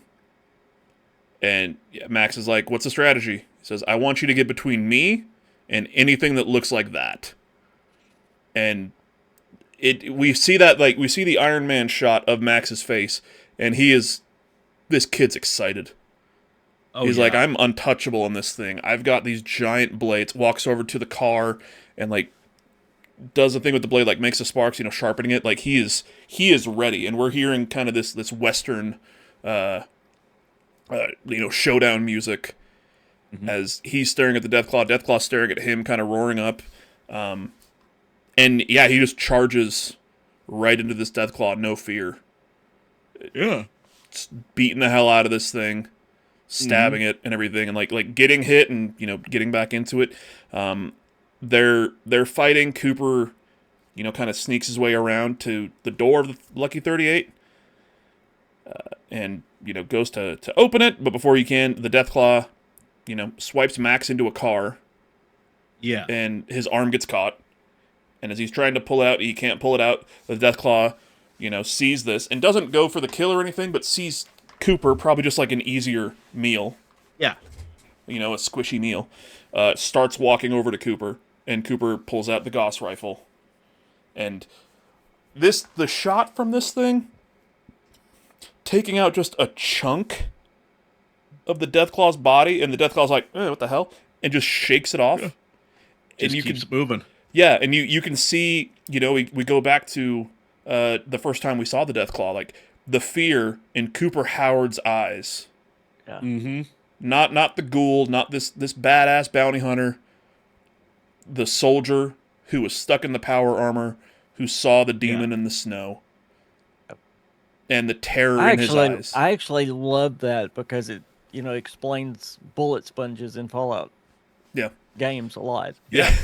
They just can't do the the graphical thing. They don't have that X-Men Origins Wolverine video game graphic, where you just take the chunk out. No. But yeah, no, that was just a gnarly shot of chunk out of this thing and just whatever. Yeah, whatever. Before he can Shot before it he twice gets, like that. Oh yeah, he does. Yeah, and another chunk comes out of it. Yeah. Just before it gets to Cooper, see Max come up from the side, grab the thing's horn, and just slice its head off. Yeah. And Just. oh my god, Oh. beautiful, just beautiful shot, and blood spurts and everything. It's just great. Yeah. Cooper gives him like the tip of the hat. Yeah. And opens the door, turns around to walk in. Maximus, turns around back to the strip, sees the other two Deathclaws, runs straight over there. Because he is undefeatable. Nobody can touch him. My man is punch drunk, and boy, howdy, does he want more punch. And, he runs back out, starts fighting one of them. It, grabs, goes to grab his arm, and he just slices the fingers off. And once again, this thing is missing fingers on this hand. I've got a big weapon behind me. Yep. Hits him with a tail whip, which is the most useless move in Pokemon, but if a Deathclaw does it, it's super the most effective. powerful thing. It's super effective. Super effective on Max. Tail whips him through the barricade. And he goes sliding onto the ground. And I just love, the voice. Just Yeah. the scream. Yeah. And then he looks, he opens up his eyes, and he's like, oh, I'm seeing the townspeople. Huh. This can't be good. Oh, no. He knows that this is not just bad, this is world-ending for these people. But just him looking up and seeing, you get it into his in his face without him saying anything. He looks up, he sees townspeople staring at his face, and he's like, "Oh shit, this is bad. Yeah, this is really really bad." And then we see the shot of the barricade down and the Deathclaw standing right there, loose, ready to eat people, I guess. And from here, we're kind of cutting back and forth. Kind of all these things are happening at once. So I'm going to try to go them in order of how they happen. Lucky 38. We're in the penthouse. Cooper is in the penthouse. We see the giant array of TVs in the penthouse with no signal on the big monitor. And then a broken bot. Do you think that's the Yes Man? I don't. I think it's just the Securitrons. You just think it's the Securitron? Yeah. Broken Securitron, chilling there. Cut to the past. Cooper, Barb are walking down the street. Car, pulls up in front of them. And I think, they're on the same page. All it takes is maybe a little bit of conversation. Maybe some communication. And they're fine. Because they both know that they're on the same page, and they know that he's doing this to try to save them. And she says, the only way to save our family is to save the world. That's simple. It's like, that's simple. Kisses her, gets in the car, and I think this is it's such a good turn for them, and the turn for Barb from season 1 almost all the way through season 2, and then just these last 2 episodes. I don't know about you guys. For me, it could have very well felt like a forced thing, but it felt to me it felt really natural. You get the feeling that this is a woman who is literally doing this she's doing what she has to do to save her daughter, and she's trying to do everything in her power without, being too out in the open about it to kind of stop this terrible thing. But she knows, okay, I can't do too much because then my family's going to get killed, but I can try to do everything I want. And then it repositions everything that we've seen her do so far. Her turn felt earned. This is something we've been wanting, and the show has been working towards. Yeah. And yeah, like this feels like, oh, yes. Like, I'm so glad we got this turn. Yeah. Yeah. So, yeah, he gets in the car. Cut to modern day Cooper walking up to the array. Cut to Lucy walking in the basement towards the mainframe door. Go back to Cooper modern day. He's at the table and he knows, hey, there's this button here. Flip up this thing, hit the big red button because there's a secret room back here for the cold fusion. Because he remembers that from meeting House here 200 years prior. Opens up the room. Cut back to Lucy using Hank's Pip-Boy to unlock that mainframe door. Go back to Cooper walking into the secret room. Cut to past Cooper, getting into the car, taking off his hat, greeting the president. The president says, "Thank you for doing the right thing, son." And then we see Congresswoman Welch is in the car with them. Yes. President just reaches his hand out. Cooper goes into his jacket. Cut to Cooper back in the secret office in the modern day with the diode in his hand. The ghoul Cooper. Cut back to pre-war Cooper with the diode in his hand who hands it to the president. And the camera shows Welch again in the car who's like you're doing the right thing. Yep. Cut back to Lucy opening the door to the mainframe and immediately is horrified. Yeah. There's Representative Welch. Yep. There's a head on a table wearing House's hat. Yes. Like the thing that we just saw House using a couple episodes ago, the thing that we know that House's body in the game is wearing, one of those hats. There's a severed head wearing this thing. Camera goes closer. It's Congresswoman Welch. Just her head. Eyes are white. Just the head. Wires coming out from the headpiece. A tube going into her mouth. Yeah, the eyes are wide open and white, not like closed. They're just wide open, white, and yeah. Yeah. And then we cut back to the car, and you see Welch there smiling, because she's like, "We're doing the right thing here." Yep. See, finally cut back to. I don't think she was in on the enclave stuff. I think she really thought they were doing the right thing. Yeah, no, I believe that she was like, yes, the president of the United States is the person that we can trust with this. Yep. Speaking of the president, I have him pulled up on IMDb. Ooh, yeah.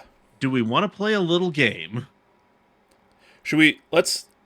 Yeah, and then we'll cut to the final scene that we see, because that's like the big. All right.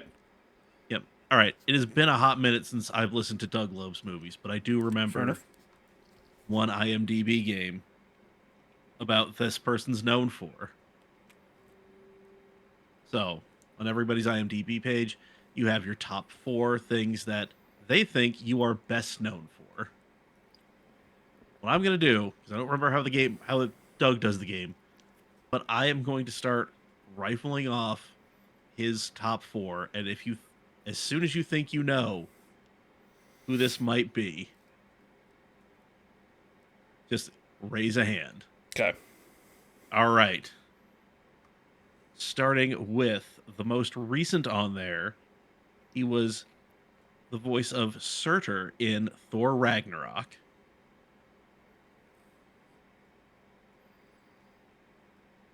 The movie? Right, and yep. Yeah, I was thinking of God of War Ragnarok. That's a that's a whole different thing. A very different thing. Yeah. All right. And then the next, in 2011, he played a character named Meekum in the hit Cowboys and Aliens. That's a movie I haven't seen. Wow. Yo. I saw it. It was a long time ago.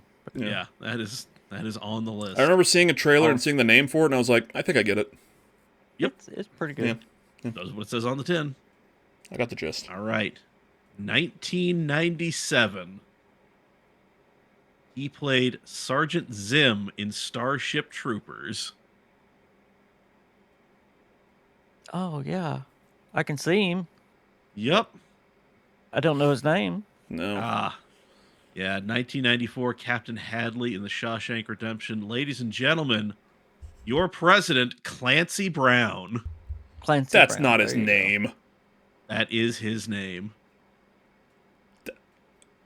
That's just Tom Clancy and Dan Brown put together. Nope. That is two authors. A tall, wavy-haired U.S. actor with a deep, resonant voice, Clancy Brown has proven himself a versatile performer with first-class contributions to theater, feature films, television series, and even animation. Yeah, look up and see. I believe he was in Fallout. He was in Fallout 1. Fallout 1. Yeah, Fallout 1. There you go. Yep.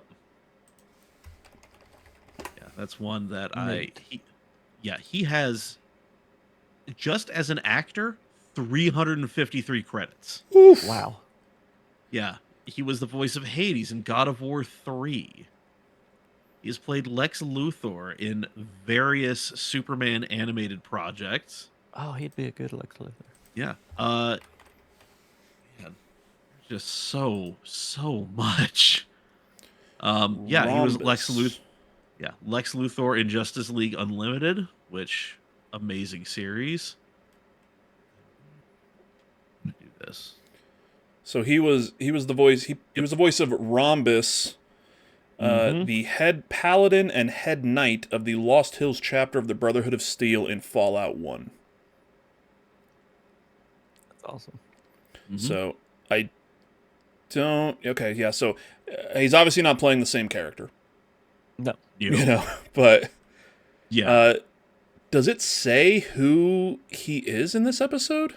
Because it says, does it just say the president? So yeah, when I was like, he's on IMDb, he's just credited as president. Okay. Yeah. Okay. So it doesn't. Yeah. It's not like President so and so. All right. But if he's the last one before the bombs dropped, he's part of the Enclave. Yeah. Yeah. Then should make his way over to West Virginia. Final shot of the episode. We cut to Cooper in the penthouse in modern day. Turns around to see the TV is now on, and it is counting up from 0% all the way up. Oh boy, she's loading up something. Loading up. And I love the shot of we see this happening on the screen, and then the camera is like pointed towards Cooper, and then the machine behind him.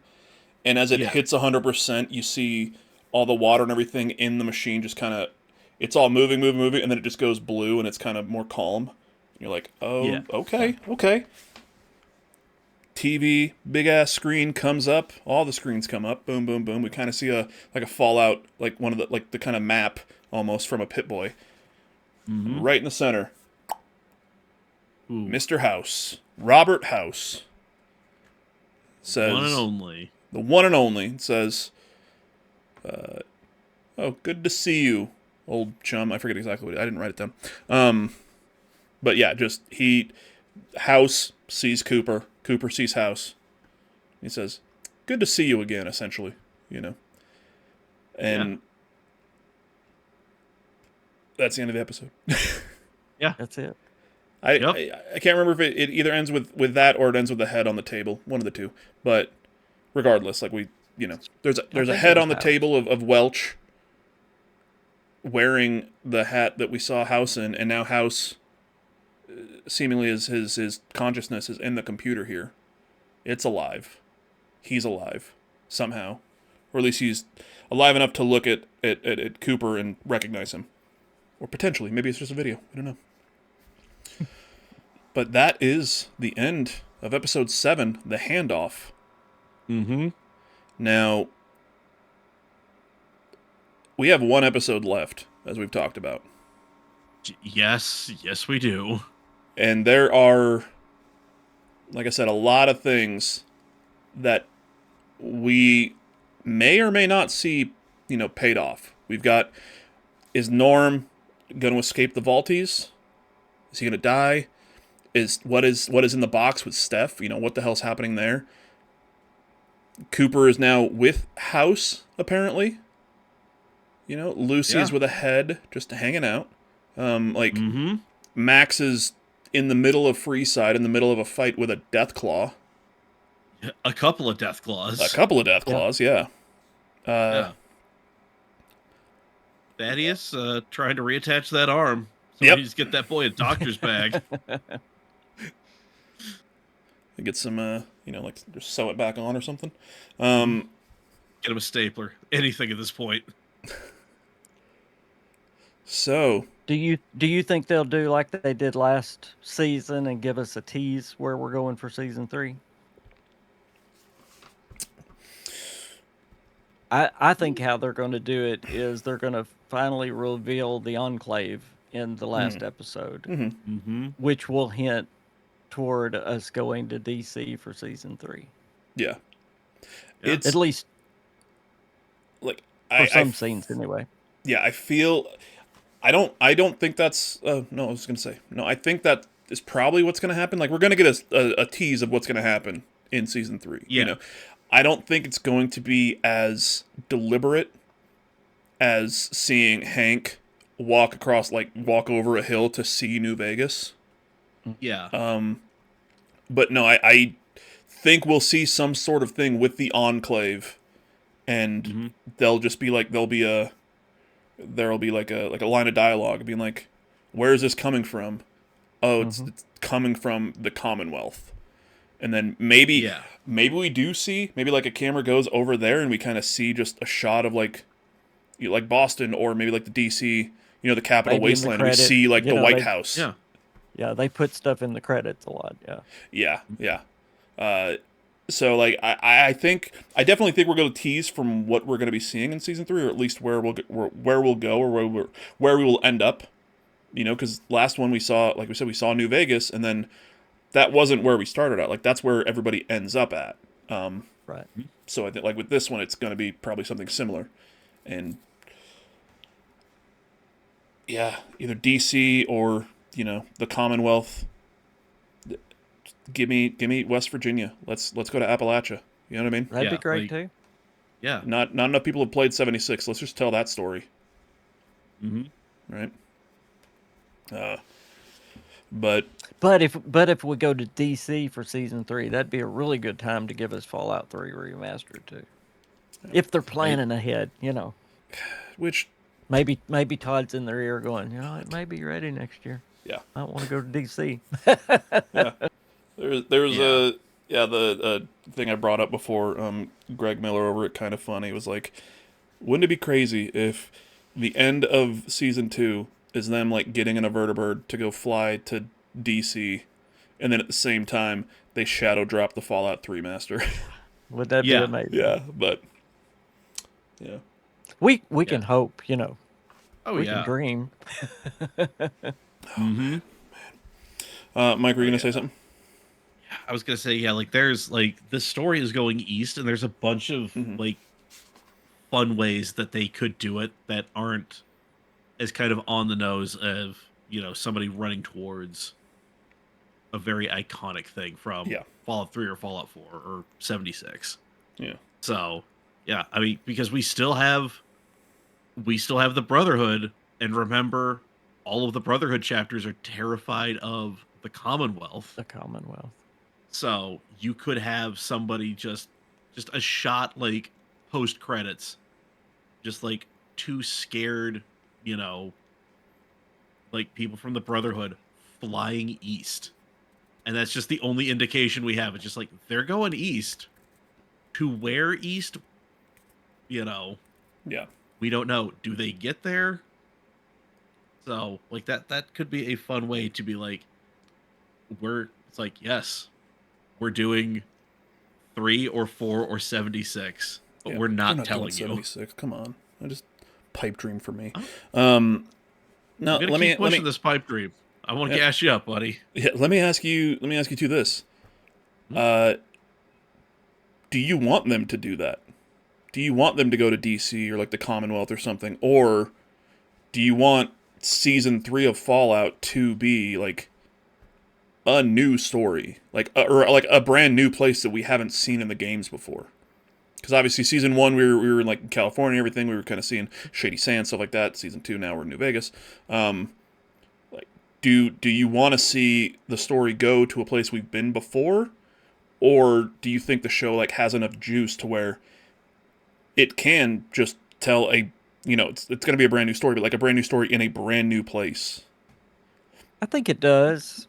I I I think the way they'll handle it, and maybe it's my wishful thinking too, will be a little bit of both. I think we'll get DC in some cutscenes, both pre-war and maybe see what's going on there, but not, everybody from the show going out east. That would be kind of strange.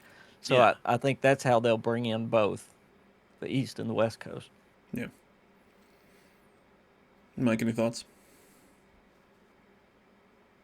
Yeah, I think the show does have the juice to like go to someplace entirely new, but the benefit of going to someplace that is established is you already have a foundation upon which to build. Like you have you kind of have rules that you have to follow, but because this thing's so far out in the timeline, you can still like have a good amount of creativity. But if it's just like, all right, well, we're going to Detroit, it's like, cool, now we gotta like explain everything that happened that's not about this American city, but that is never mentioned in the game. Yeah. Yeah. Like we're basically doing something that could come off as either really cool and like, thank you for expanding this, or cool, I'm really glad Amazon spent this much money on somebody's weird fanfic.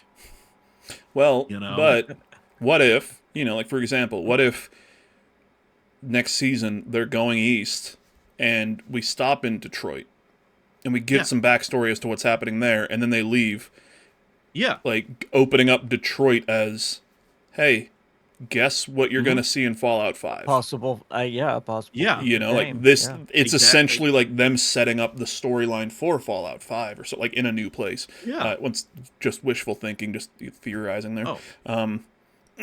Or maybe instead of going to DC or to Boston, they go to Pittsburgh. We see the pit. Yeah, to the pit. Yeah. Maybe they go to Maryland. We somehow see Far Harbor. Mm-hmm. Yeah. Maybe we go to West Virginia and we see the Appalachian. You know what I mean? Just saying. Just throwing that out there. Great. Just throwing that out there. There's an enclave thing there. Robert. Just throwing that out there. Let's just see Robert blowing up cars. Yeah. There's just one dude running around in like colorful power armor blowing up cars laughing. Like, what's that guy doing? The White Spring would be a really neat place to go. Yeah. Yeah. And they can just film there, like- Mm-hmm. Just film at the real one. The whatever the hell it's called, I forget. Sunset Meadows. One other question. Do we think that we're gonna see Cold Fusion again after episode 8? Like, will that be a big storyline thing going forward after this season? I definitely think we'll see it again. I don't know if it'll be the main push, but yeah, I mean it's too big of a thing to not. We got to see what happens to it. Because it definitely was like the MacGuffin in season 1. Oh, for sure. Kicked off the story for a lot of characters, being like, we need to get this guy's head, or we need to get the scientist, and we get the head. And now season 2, it's all about who has it. But we now know exactly where it's at. Like, we know in the past, the President of the United States had it. So, yeah. It honestly wouldn't surprise me if they're not done with New Vegas yet. Mm-hmm. Yeah. If they're not done with House's Ark and all that, so that we get a lot of that next season, at least the first part of next season. Okay. Mm-hmm.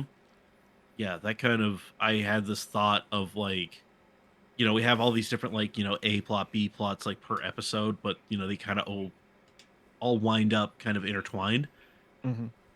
You could definitely have like just introduce give a couple random characters some screen time, people we have not really seen, and then it's just like that's going to be our through line as we wrap up things in New Vegas in like the first half of season 3. like they're trekking to wherever the second half of season 3 and all of season 4 would be set. Yeah. You know? Yeah, just like two Brotherhood guys like trying to take a vertebrate back to the Commonwealth, being like, "Holy hot dicks in hell, you got to get out here." Yeah. You know, It's those two And that, it's just- that kept playing with the grenades. Those are our heroes now. They're the chicken fucker. Just like they show up every couple of episodes. Just pop up.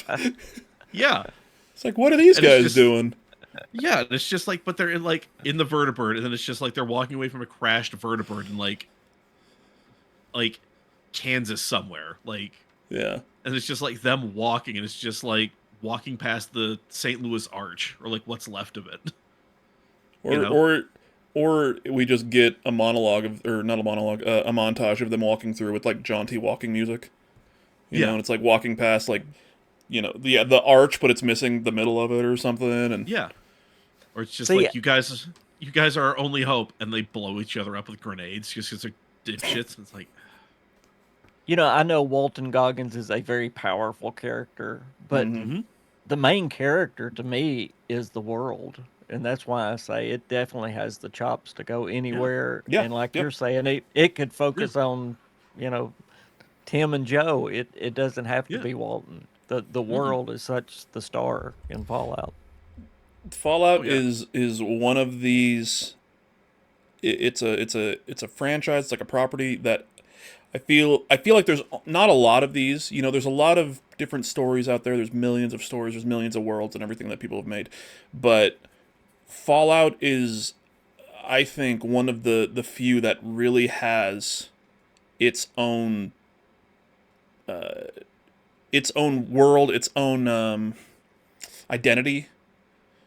It's based off the Wasteland game series initially, like the first Wasteland, but it's the reason that this series works so well is because the world of Fallout, not even just the ghoul and like these characters and Exactly. not even like Vault-Tec and stuff like that, but it's it's post-apocalyptic. Okay, there's a lot of post-apocalyptic worlds. Okay, but what about in a world where they got nuclear fusion to happen? What about the world of the future in the 50s?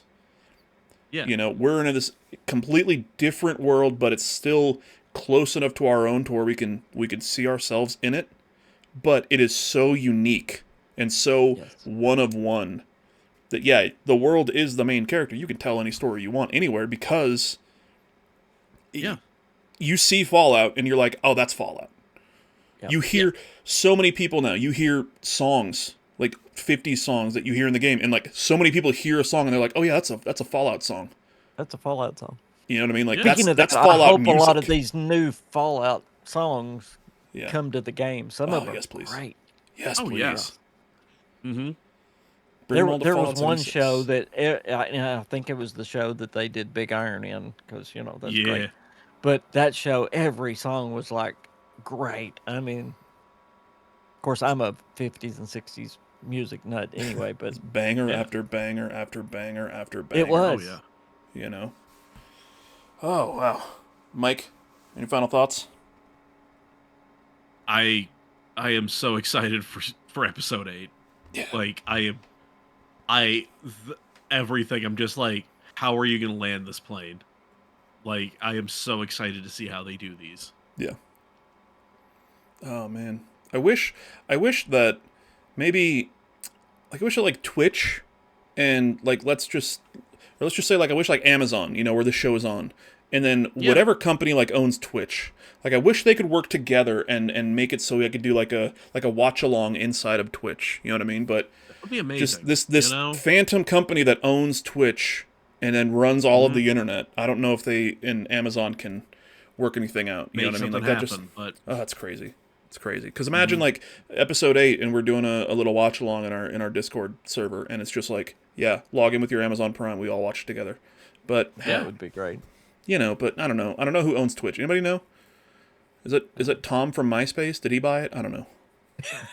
I don't know. Whatever. Guys, one more episode of season 2, and Yeah, the one that, like, the credits, as we've talked about. I loved, you are now entering, or like, welcome to Little America. You are now entering the America. Big 51. The Big 51. Like, Not to be God. political, but isn't it neat how modern day, our president now talking about making Canada the next Yeah. state. it's It's there it's in the terrible. Fallout You're like, universe. oh Isn't wow, that neat? they filmed this a while ago, and now it's just Wow. okay, It's all right, Very coming prescient. soon. All right. yeah. Also, we never just picked up like Puerto Rico or DC. We're still at 50, and this is 51. Okay, whatever. It's fine. It's fine. It's fine. Okay. One more week. One more episode. Chris. Mm-hmm. Chris, thank you so much for joining us. We're 7 for 7. Thank y'all for having me. I Yeah. appreciate it. I've enjoyed this. Yeah, we are Yeah. 7 for 7. Mike, Yo. you're going to be streaming here pretty soon. We'll post it up on all the socials Mm-hmm. and everything. Yep. Chris, go ahead one last time. Tell everybody who you are, your socials, where you're at, where people can find you, what you do. I am KingFanMan. Follow me on X at KingFanMan, and that's where I post most of my news and that kind of stuff. And then I post videos on YouTube, and it's the KingFanMan channel. I do a lot of Fallout 76, but I do lore, tips, podcasts, all kind of stuff. Yeah, go subscribe there, and we'll have the social links down in the description. So definitely go and subscribe. And like I said, I was watching that the most recent one. Is Bethesda ruining it? And I'm of the opinion that no, like it's definitely a different vibe from Fallout 1 and 2, clearly. But I think, if anything, like in my opinion, Bethesda is expanding on the very, Absolutely. very, very solid foundation, created in 1 and 2. So, because once again, it's the world. The world is the main character, and like, if you have the vibe, maybe it's sillier, maybe it's more serious, but like this is the world. So, Chris, thank you. Like I said, 7 for 7. Mike, I love you, bud. Yes. Love you too, buddy. We'll be back. One more episode Mm-hmm. of Story Motors Quantum. We will see you all next week.